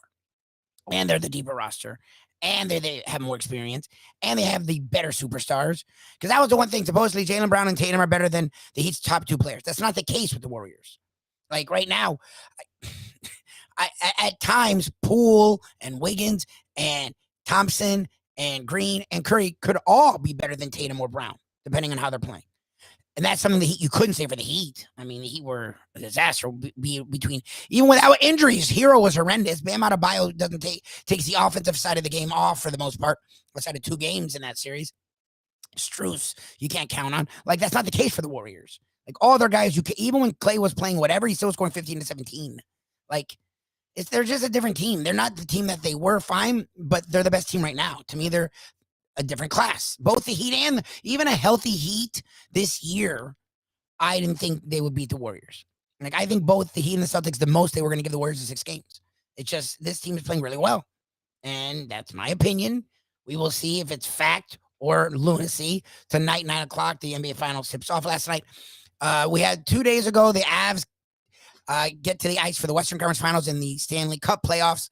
And an offensive affair broke out. Avalanche, who have been the best team in hockey for the most part. They didn't finish with the most points, but they've been, for the best part, including the playoffs, the best team, 1-8-6. Last night, the Rangers took their turn, and the Lightning, that are so scary to the Florida Panthers, and the Panthers were so nervous every freaking game that they never showed out until the last game when they finally woke up. But to get swept to the back-to-back champion, 3-time champion, Tampa Bay Lightning, well, the Rangers weren't scared. Rangers weren't worried. The Rangers annihilated the Lightning, winning 6-2 last night. And the Rangers now sit up 1-0 in the Eastern Conference Finals. So I guess the Lightning aren't always scary to everyone, just the freaking Florida Panthers. We will talk a little Miami Heat. We will talk maybe a little Marlins going forward. The Marlins, it's so funny. Like, we used to have all these campaigns the winning this much and that over the over-unders every year. And this year we didn't do it. Last year they've only done it once out of the 4 years we did it. So we're like, okay, we're done. Like, it's just not worth it. Last year, the number was super low. After coming off the playoff run, because they made the playoffs in the shortened year, the COVID shortened year, and they won a round in the playoffs. We're like, oh, it was like low 70s. We're like, oh, come on. There's no way they'll at least get 75, 76. I mean, come on, this team, young pitching, good pitching, and the hitting hopefully will come around, blah, blah, blah. They missed the number by a lot. So that was the end of it for us. We don't have a campaign, and I'm glad they had their worst May, I think, ever in their history. Yesterday, they did split with the Rockies. Look, Edward Cabrera is a guy that we were high on. Sixto Sanchez, who's a pitching prospect for the Marlins.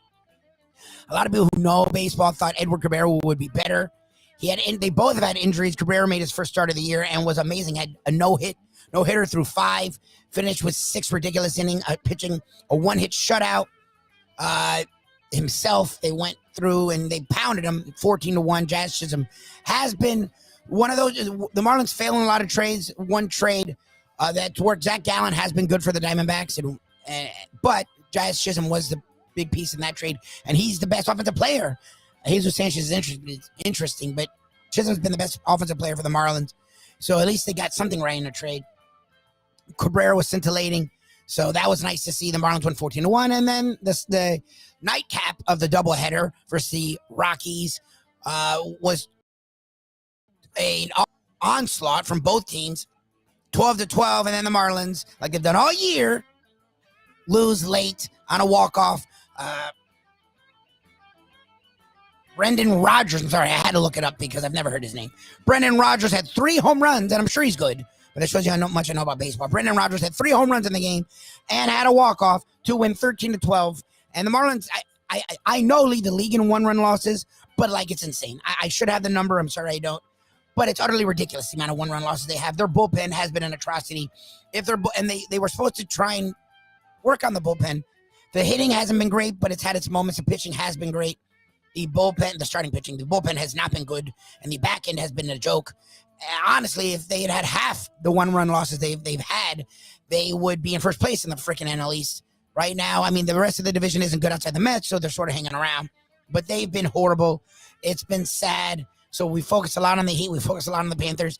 The Dolphins, we will focus a lot on the Hurricanes as well because Mark Cristobal has made a lot of really interesting moves. I don't know if they're the right moves because we haven't seen it on the field yet, but Tyler Van Dyke, people are talking about him for Heisman's, and the Canes are going to be top 2 or 3 in the ACC, and Cristobal has put together a staff of former head coaches and longtime assistant coaches and people who know football when you bring in Alonzo Highsmith and you have Ed Reed still there.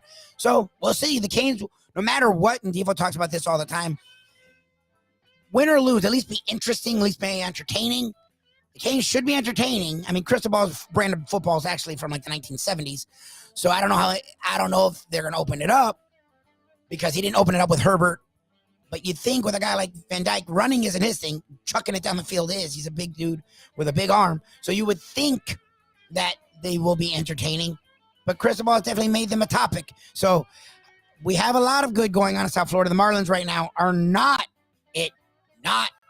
And yes, they've lost not only 1-run games, but like in walk-offs, in errors, in weird plays, in leaving guys on base. Yes, they've lost these 1-run games in ridiculous fashion. And it continued last night after a great early start, a horrendous close to the day. But we have some tennis action today as shortly, I think Coco Gauff is going to have the first affair. Coco Gauff, South Florida's own. She has stormed onto the scene a few years ago, continues to play really well, is now in the semis of the French Open, so she'll take the court today. We have the men's semifinals tomorrow, and I don't talk as much about it as Defo does, but I actually was on my high school tennis team.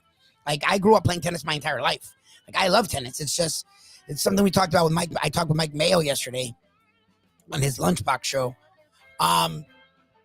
Since the American men have sort of not, American women have been good, but American men haven't for a long time now, since Agassi and Sampras, really. Roddick, who was super underwhelming for a guy that was supposed to be great before Federer, was the last American man to win a major, a Grand Slam, or whatever the hell it's called in tennis, one of the major 4 tournaments. Like, so that's sort of brought down, look, you had a good era, Roger Federer and Nadal and Djokovic, so it should have been entertaining, but a lot of Americans, without having great American men, sort of lost interest. I was one of them, but it is cool to see Coco Gauff, a South Florida resident, South Florida born and raised, doing such big things over there in France. So maybe we'll touch on that a little bit. But coming up in about 5 minutes, we'll talk more NBA Finals. And you won't have me blubbering away with what I think I know.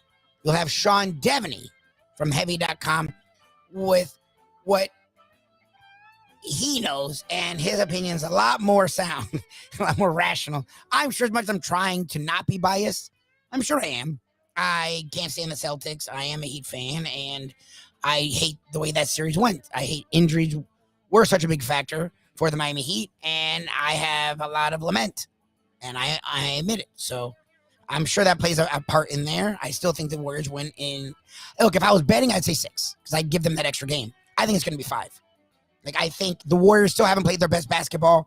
And look, Gergely said it. The Celtics have played back-to-back gut-wrenching 7-game series. Like, both series went. The Warriors haven't played one that went the distance, and even the one that went 6, or the last 2 that went 6, in game 6, like, the Grizzlies, you knew they were losing that game, and the Mavs, you knew they were losing that game. Like, the Warriors haven't even put their best effort yet.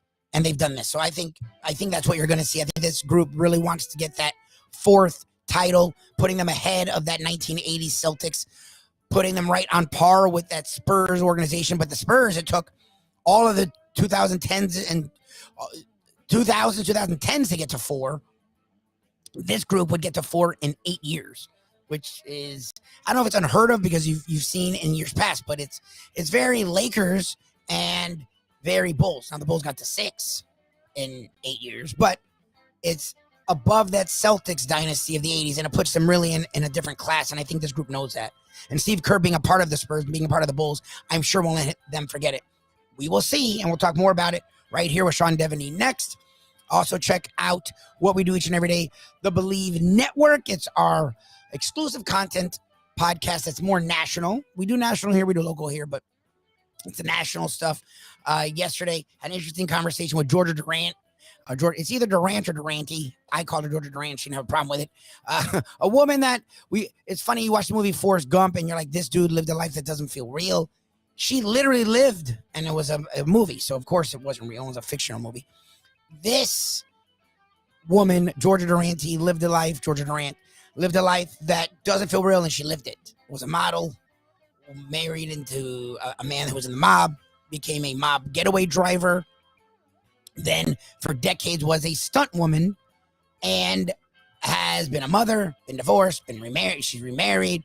She's had criminal things happen to her, been a part of crazy stuff, lived an interesting life. She was my conversation yesterday on After Hours. Just go to believe.com, BLEAV.com, search After Hours, and also our South Florida content. You can check it out on Ethan Scoop Skolnick's 5 Reasons Sports Network each and every morning right here. Coming up next, I'll talk more NBA Finals, and I'll let him do it because I've done enough talking about the NBA Finals. The one and only Sean Devaney from Heavy.com will join me. Appreciate all of you who got involved in the Hialeah Park Trivia Challenge, and everyone who sticks around. Coming up next for my conversation with Sean Devaney right here on the Defo Show with no Defo, just Lubie.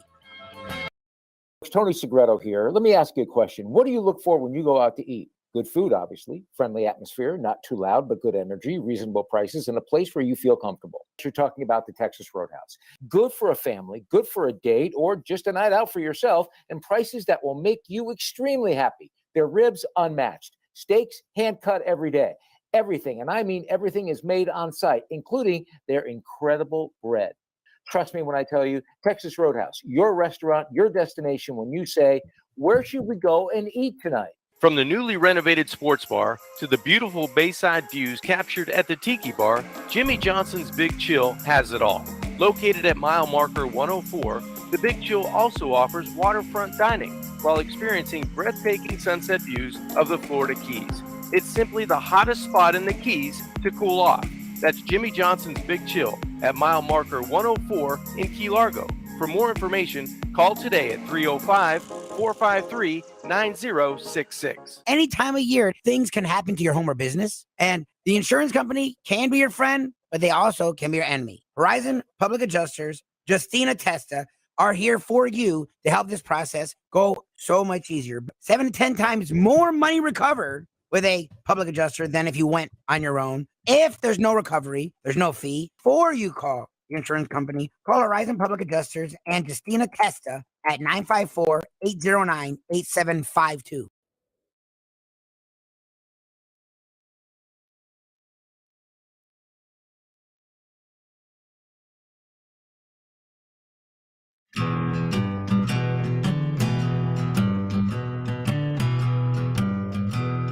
On the local scene, the Heat, of course, making changes. I read a very encouraging article about the Heat's prospects, not to win the championship so much, but to at least be a very, very big factor in the Eastern Conference, Mike Lubitz. You'll be Yes. happy to note that somebody actually agreed with your opinion. A lot of Yes. people said that they have an interesting team, and like you said, they're the toughest team in the NBA. You wouldn't want to meet this team down an alley. No, I mean, this team that's going to treat everybody the way Tyson treated Mitch Blood Green if they meet in an alley. The best way to kick off your day is with Defo plus Lubie. We now return to the Defo Show. All right, welcome back to the Defo Show. No Defo, just Lubie here on Ion Channel. Check us out each and every morning, 7 to 9. Appreciate you tuning in. This is a gentleman who's been on with us for years. He's been involved in the basketball world. He's an author as well. We don't mention that enough. He is actually an author. Should actually give him a lot more pub for that. When I heard two guys that have talked about writing books, he feel a lot more than I have, and of course, none of us have gone through a first chapter. So good for this gentleman. Now with Heavy.com, one only Sean Devin joins me now to talk a little NBA Finals, and of course, we'll element about the Heat, and he'll give me some truth about the Heat. Good morning, the one and only Sean Devin. How you doing, my friend? I'm doing well, Lubie. How are you? I am doing well as well, especially since tonight we get back to the basketball world, the NBA Finals after a respite from the Eastern and Western Conference Finals. 9 o'clock, ABC, Warriors, the dynasty of the last decade plus. The Celtics, who have actually been in the conference finals a ton of times, but the first time this organization has been to the NBA Finals in some time. All right, before we get to the finals, since we haven't really talked to you since the Heat season ended, they ended up gutting out a 7-game series when it looked like it was going to end. Everyone in the world, including myself, thought it was going to be over in 6. What was your final take about the Eastern Conference Finals and Miami Heat, Boston Celtics? Yeah, obviously the blowouts were the thing that sort of overshadowed everything. That it was a 7-game series, but a lot of the games weren't that competitive. Which was a bit of a surprise. But I think we learned a few things. I mean, the way Jimmy Butler played. I think there was some question, especially. He had a good regular season, not great, but to go to from 21 points during the regular season to 27 during the playoffs, and in that Game 6 performance in Boston, reminiscent of LeBron in 2012. I think we learned a few things about Jimmy Butler, and that's positive. I think we probably learned some things about Bam Adebayo that we didn't want to know. That he just disappeared way too much, and that can't happen. He's going to have a long think this summer because he, we saw that game. It was a game 3 where he just came in and really dominated. He plays like that. He's good. He's great, and just it disappears. I don't know if he wants to be deferred to Jimmy and the veterans or what, but he's got to be more assertive. I think that's pretty clear as well. So a couple of things you want to know that, and then of course on Boston side, just what a terrific defensive team they are. Just disciplined, smart. India really showed himself as a coach. With Jason Tatum, he kind of rises to that next level now, playing in the finals. So a little to learn from as well. It was, like I said, the games weren't great, but I think there was a lot to glean from what we saw in those 7 games. And before we move on to the finals, look, Dev always wondered where it started. I mean, it's clear where it started. The couple of years leading up to 2010 is when this became the thing, at least in the NBA. The offseason, especially for the Miami Heat, because Pat Riley is one of those guys that loves, quote unquote, big game, big player hunting. The Heat fan is quick to move into what's the future. So before we get to the finals, you talked about there are some questions. Look, Tyler Hero and Bam Adebayo, after last year's playoff run, to me, the big question was not going getting a big name. It was you have these two young guys who showed promise the year before. Can they take the next step? Well, the regular season, they did. Tyler Hero was the second leading scorer, almost the leading scorer, while Jimmy Butler is a legit star in this league. Tyler Hero was a sixth man of the year, well deserved, and had taken a step, it seemed. Bam Adebayo was averaging 19 and 10, had proven himself to be a legit top 5-ish big man in the league, a guy that was arguably the best defensive player in the league, and he finished with top 5, I guess, in the voting. So you're like, okay, look at these two dudes. They can, with the Jimmy Butler, now Lowry can just be the older guy to help lead them, which is where he's in his career. We're in the playoffs game. And even before he got hurt, Tyler Hero was nowhere to be found. And Bam Adebayo was great defensively, was hard and hustle guy, but you're not paying him near max dollars to be that. Let alone you saw what he could do in game 3 and game 7, that he can be that guy. What are the biggest questions to you? Because Kyle Lowry was out of shape. Oladipo showed enough where a lot of people think he'll get big money that he can't afford him. You're hearing rumors about Donovan Mitchell and Beal possibly being options for the Heat. And then you also have Hero and Bam, who do Jekyll and Hyde act from regular season to playoffs. What are the biggest question marks to you as a national guy, as a guy on the outside looking into Miami? They're one of the few contenders who are in position to really make a deal that could impact, how they look next year. I don't think the Warriors are going to make a major trade. I don't think, Denver, the Western Conference teams, Phoenix might take a step backwards, depending on what happens with DeAndre Ayton. Boston is right up against the luxury tax. Can't see them doing anything major. So, but the key, they've got Duncan Robinson, and obviously he was just a non-factor in the last part of the year and in the playoffs as well. He still has some value around the league.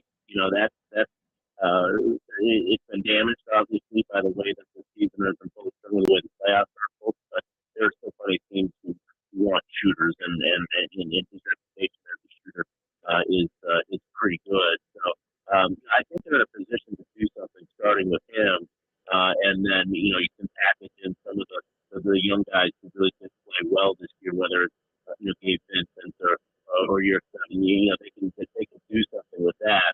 So they're in a position, I think, to make a difference-making trade, and I think it's going to be a matter of whether they try to go all in on a guy like a Donovan Mitchell, which would be tough to do. They don't have the draft pick. That's the big thing is if you're going to get a guy like that, you've got to get a draft pick. And they just don't have them. They've given up too many of them over the years. So, they're in a position to do something, whether it's going to be a big thing or sort of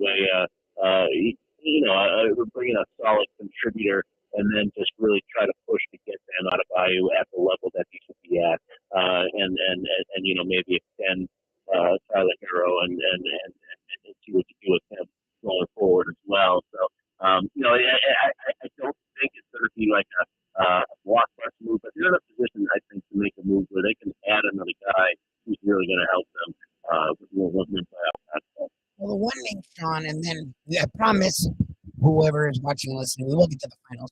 But the one name is Bradley Beal, and we've heard this name for like 3 or 4 years now. Not only just being interested in leaving because the Wizards haven't been good, he's averaged 29 points a game last year. But we heard him link directly to the Heat. Like he threw out little things via all the socials, and there's just like a vibe of, it seems like he likes the Heat, quote unquote. But again, he's never asked out of Washington, and that's the thing people be waiting for him to ask out. What are you hearing about Bradley Beal? Like the dude just got paid, he's getting his money. And from what we know, he wants to win, and it's not happening in Washington. Like, is there a possibility that this could be an offseason that you see Bradley Beal move? I don't think so. I think he likes it there, and he wants to win. He wants to win there. I think we'll see sort of what he did last time, which is a short-term deal with an opt-out.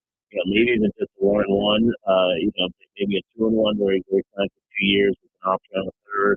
I think that's where he's leaning. To give him one last chance to win a championship, or ask out and go to someplace that can win a championship in the future. But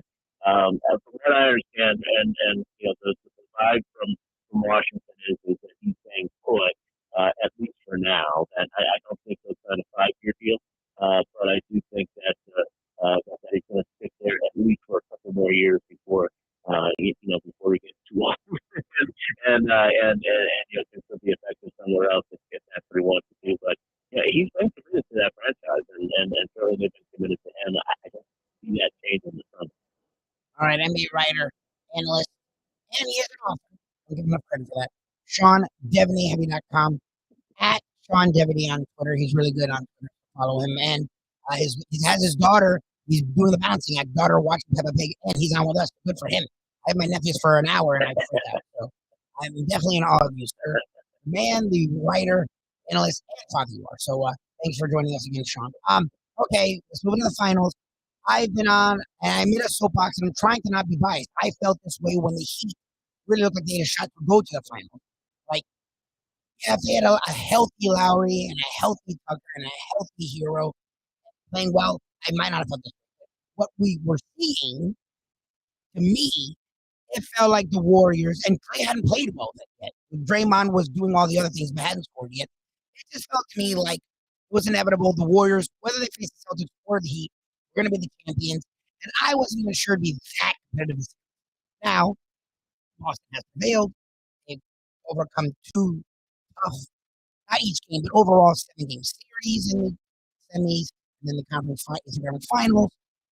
And they have a team that's been in the conference finals. They have a guy in Udoka who's done a really good job. They have Tatum who's a star, and they have Brown who's damn near a star. And they are the number one defensive team. Okay. So nationally, I'm saying it's going to be a tough series. I don't say, but you know, follow a lot more than I do. What do you see with this series? Because to me, it feels like Warriors are already better, and now Clay is a game. And they have to score a lot. And Jordan Poole is coming into his own. Andrew Wiggins playing the best ball of his career since he was the number one out of Kansas. And you have Kuminga, and you have Clay, and you have Draymond Green now towards the you know, like they just to me feel like they're on another level. What do you see just offset from the NBA finals? Yeah, I'd be really surprised if the Warriors don't win this thing. And that's you know, I asked a lot of folks picking Boston, and I can understand why. But when you look at the Warriors over the course of the postseason, when the playoffs started, he hadn't played in like 3 weeks. You know, he was coming off the bench for the first couple of games, and they went a little bit of a mess. I mean, they did not defend well against Denver in that first round, but they still won the series pretty easily. And then they moved on, and Memphis was a challenge. That's a good young team. They played with a lot of toughness, obviously. John Morant is hurt, and you know, there's a lot going on in that series. And Golden State didn't look great, but they looked better than they did in the first round. By the time we get to the conference finals, by the time they say the final game, the game 5 of the conference finals, you know, now the Warriors, to me, they're defending at a high level. They've got the sort of pool going. That really hasn't played great, but you know, started to have some of those real tough moments. And Clay Thompson is looking good, and Lubie is doing great on the defensive end. Yep. By the time that conference finals ended, the Warriors looked like the Warriors, and I think that was their MO all along, was to just keep improving each series to where you get to the finals and you're playing your best basketball. So the Celtics. They've been very impressive. They've also had a knack as a team to shoot themselves in the foot. Part of being a young team. So I just think that this is a lesson from the Celtics that's coming. That the Warriors going to be really on their game, and the Celtics are going to learn something. It might be a 6, maybe a 7-game series. That's possible, but I do think that the Warriors.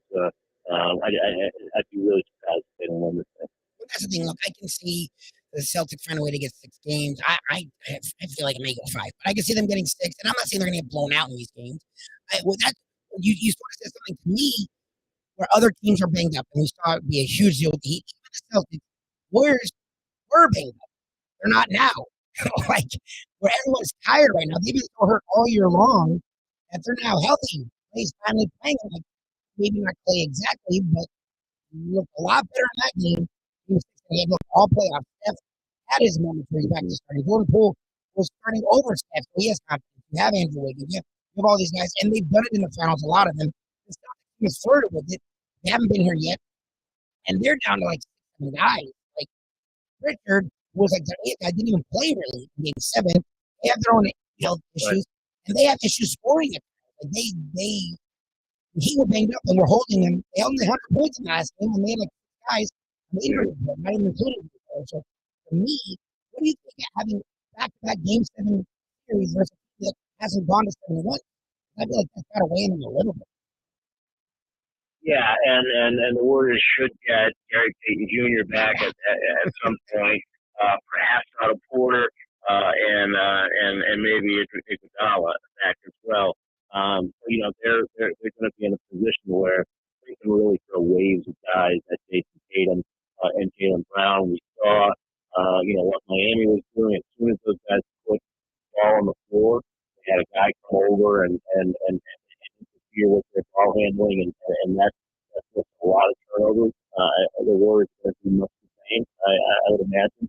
And they've got, like I said, there's a ways guys who can do that. Whereas the Celtics, like you mentioned, 7 deep. That's not, it's okay in terms of the team because of the young guys, and they're going to get 2 days off. They stretch the finals out so much. They get 2 days off from the games. But at the same time, it's going to be mentally exhausting because the Warriors are going to have so many different weapons to throw at you.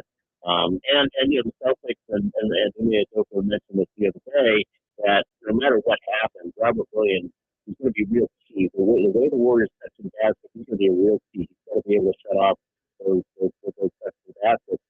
His knee is not 100%. It's not going to be 100%. He's going to be a game time decision every night. So, if there's nights that he can't play, it'll take a huge disadvantage. So, yeah, the depth is way in the favor of the Warriors here. Last couple of things here with Sean Devaney. The one thing people are pointing to, and look, this is a strong stat, is the fact that like Steph Curry shoots like 29% against Marcus Smart, which I think is ridiculous. I don't know if he plays like that against anyone. So I'll give that to the Celtics. I'm sure that's something in their favor. But again, you talked about it with the cutting. One thing that Steph Curry's known for is being one of the guys who's the most active non-defense on offense. So yeah, Smart, I'm sure, plays him well, but how often is Smart defending him? So how important do you think that is? What do you think that does for the Celtics, knowing that Marcus Smart is that successful against Steph Curry? Yeah, I mean, look, it's certainly a plus, but you're right. The Celtics switch everything, and the Warriors cut the screen a lot, and that means that whatever your additional matchups are going to be, probably not going to be the matchup that you have when the shot is taken, right? I mean, that's how this works. So, I just don't think that that's going to matter that much. Steph Curry, the thing about it is the Celtics are a great defensive team. Because they switch, that's going to make the cutting and the screening difficult for the Warriors. And the Celtics defend that as well as anybody. The problem is that the Warriors run that as better than anybody. They run that offense better than anybody, and they've been doing it for a long time. Talking to a coach yesterday, a Western Conference coach, who, saying that the thing that the Warriors do is, you defend them well for 14, 15, 16 seconds, and then you make a mistake, you have a slight slip up, and they knock down a 3 on you. And you make great defense, and you still give up the 3 points, and that gets demoralized.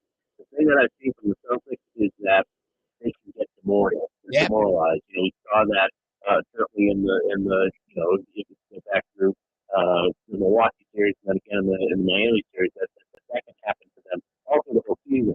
So I do think that the Warriors, just the way that they're able to knock down shots even against the defense, I think that's going to be tough for the Celtics. All right, wrapping up here with Sean Devaney, editor for Heavy.com. He's author of Fun City, others. We never talked about this, and that's on us, so I'll ask you this before you go. What do you have in the works now, Mr. Writer, Mr. Author? Anything else going on? Actually, I've got a book that's coming out in a few months. It's the history of NBA and 12 games. So it goes through 12 games. So one of them is the LeBron game, that game 6 in 2012 in the Boston Garden. Where he really changed his legacy. He had been sort of a loser to that point, and that kind of changed LeBron in general. I don't know if that's the view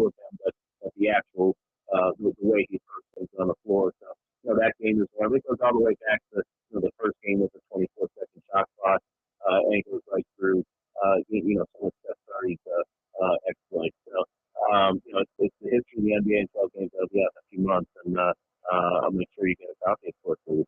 I'm sure we will talk to you before then. You're a guy that is very generous with his time, not only how long you talk to us, but how often we do. Appreciate you sneaking away to chat with us while the little one is busy.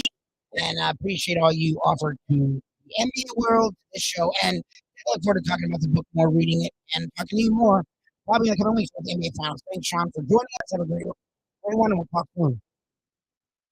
Okay, thanks for having me. Yes.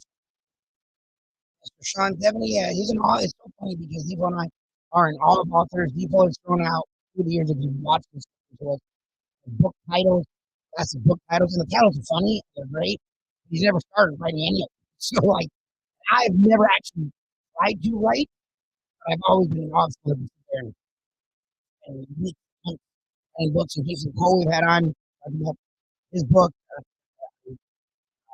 Relentless Life on Elway. Jason Cole talking about that with us. And Dave Hyde now has Wagner with Jimmy Johnson in the work. And they've authors through the years. John Devin is the guy we have talking NBA. He was great. He never mentions it. He's a perfect author. John Franklin, of course, has perfectly author as it is. John Devin has written a few books, and they've done really well. And we never talk about it. I appreciate him doing that. That isn't, look, someone said the other day, I forgot, like, that game, what the game was. First of all, they were down 2-2. It was the year after they had lost to the Mavs in the finals. If they moved, and this is an old, this Celtics team had only one title, and they were able to gut it out, but he was supposed to beat them. They were supposed to be better. And I think Bosch was injured, and so they were going Boston down 3-2. It was done. And if they lose this, they may break up the whole freaking thing because they've now 2 years in a row not won a title. Now this year they may not even be in the finals. The first year they had a 2-0 lead, and in game 3 they gave it away after making fun of Dirk. Then they had a 2-1 lead in the third quarter. They had a lead in that game to go up 3-1 in the series, and they gave that away, and they eventually lost to the Mavs when Wade was banged up. LeBron should have dominated, but LeBron sort of was still in his head a little bit. This next year, the Heat got through. I think they had a tough series with the Pacers. They're now facing the Celtics down 3-2, go to Boston, and the blueprint was on the line. Like, I forget. Someone said the other day, if they had lost, they would have broke it up. And I was like, oh, yeah. I forgot about that. Like, they went to Boston. There was a lot on the line for that game versus Boston.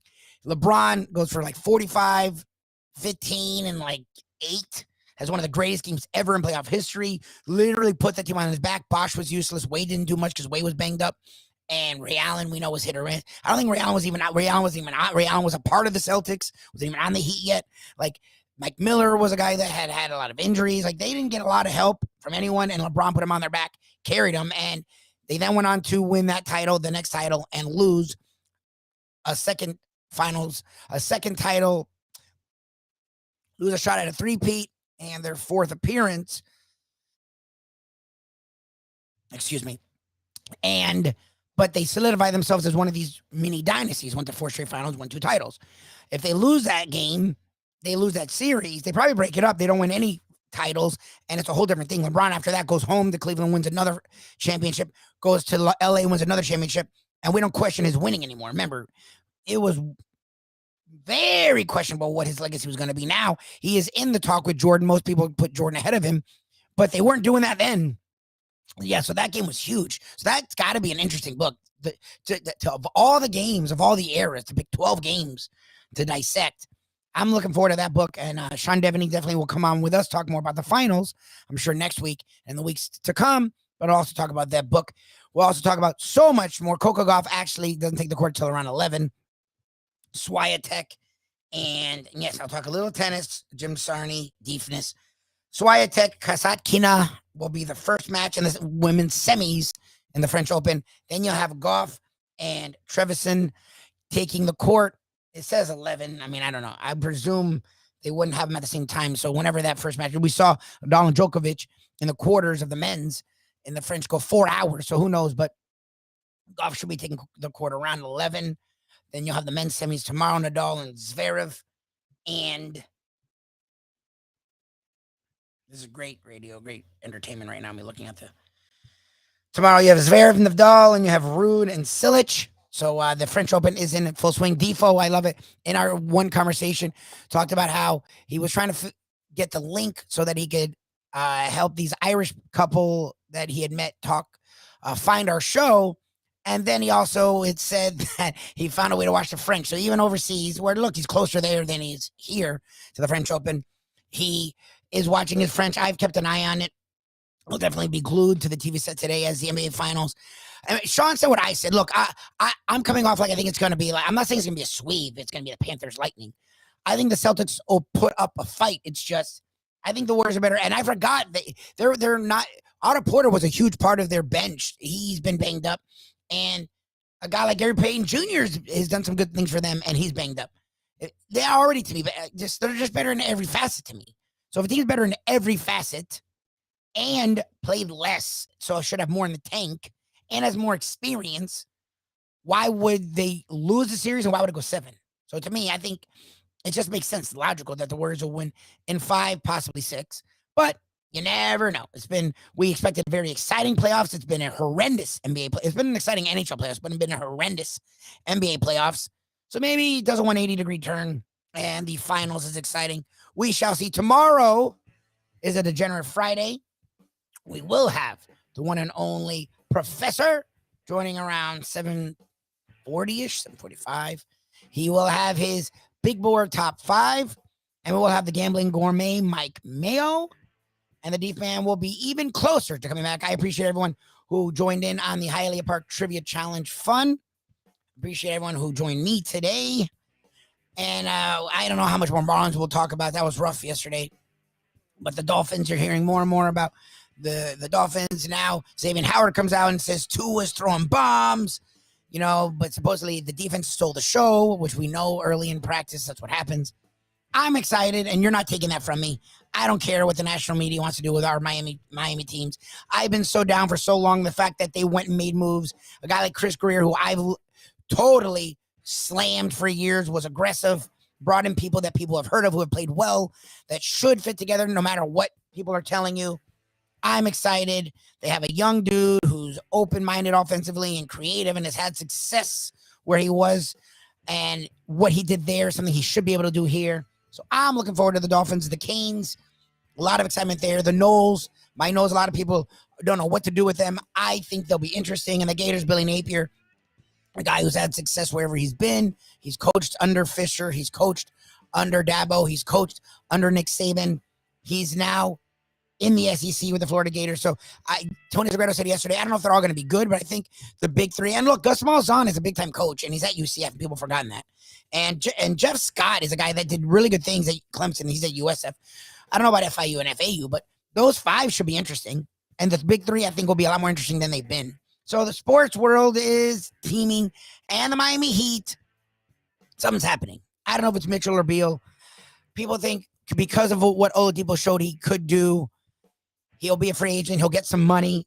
Some team will have a lot of money to spend. But I think he wants to win, and I think the Heat have his bird right, so I think they can pay him. So if they can't get a Beal and a Mitchell, people want to write off Oladipo, he can't score. That's not true. Like, the dude wasn't supposed to be able to play again. He was out for 2 years, didn't play at all. And his defense was great, and he had some signs of life on offense. If he hasn't had a healthy offseason since he's been in Miami. Just think, he has a healthy offseason to just work on offense. The dude was an all-NBA player on both sides of the floor 3 years ago. So I don't see why he can't get his offensive game. He's not old. He's like late 20s, early 30s. So I don't know if they can afford Oladipo if the money's out there. But if you can't get a Mitchell or a Beal, if you can get Oladipo healthy, better, get Lowry in shape. This team was one shot away from the NBA Finals when they had 7 guys hurt. I think this team's really close. Not I think. That's a stupid statement. Of course they're really close. Again, they were one shot away. But where the Suns, a lot of people think are going to go backwards, I think the Heat are going to be better next year. And I said they would be good this year in a way that most people didn't.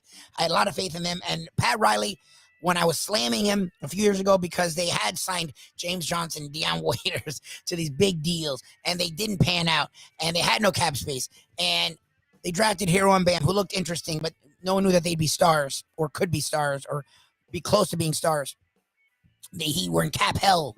What were they going to do? The Heat and Riley and Spoelstra and Nick Harrison and Andy Ellisberg found a way to convince Jimmy Butler to come down here, and it's never been the same since.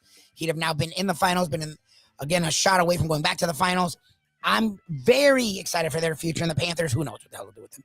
So much going on in South Florida sports team. So much more to come. Again, check us out on 5 Reasons Sports Network with our South Florida content and the Believe Network. Today I'll be talking to sports attorney Jeremy Evans. He is on Believe, actually. And we'll talk about NIL, talk a little bit about the college football world. I didn't even talk about it at all. Nick Saban, Jimbo Fisher. Saban sort of recants his slamming of Fisher. He didn't mean to call out names. He was just trying to say this is going to ruin college football. I think he was trying to say what look, I think Deion Sanders isn't what a lot of people are making out to be as a coach, but I think what he said about Nick Saban spot on. I think Nick was he was literally, it was where those comments came from was him talking to boosters. And he was trying to say, look, I need money. We were number 2, not number 1, which they have been. Georgia's recruiting right with them the last few years. So these people that are like, well, they've been 1 every year. They haven't been. Georgia's recruiting right with them. But it wasn't Georgia, a Kirby Smart, an Alabama, Nick Saban assistant. It was a long time ago, Nick Saban assistant, Texas A&M, who got number 1 by a lot. And Jimbo's like, look, Saban's like, look what they're doing. And I think that's what it was. But Jimbo came back and said, and Saban said, I shouldn't have mentioned my name. And Jimbo said, well, I'm over it, whatever. We'll see. We'll talk a lot more about that, NIL and transfers and college football in the coming days. Appreciate you for listening to me. We'll be back tomorrow morning. The Defo Show with no Defo, but lots of Lubie right here. Let's go to eat a damn snack. Look what they done to my show.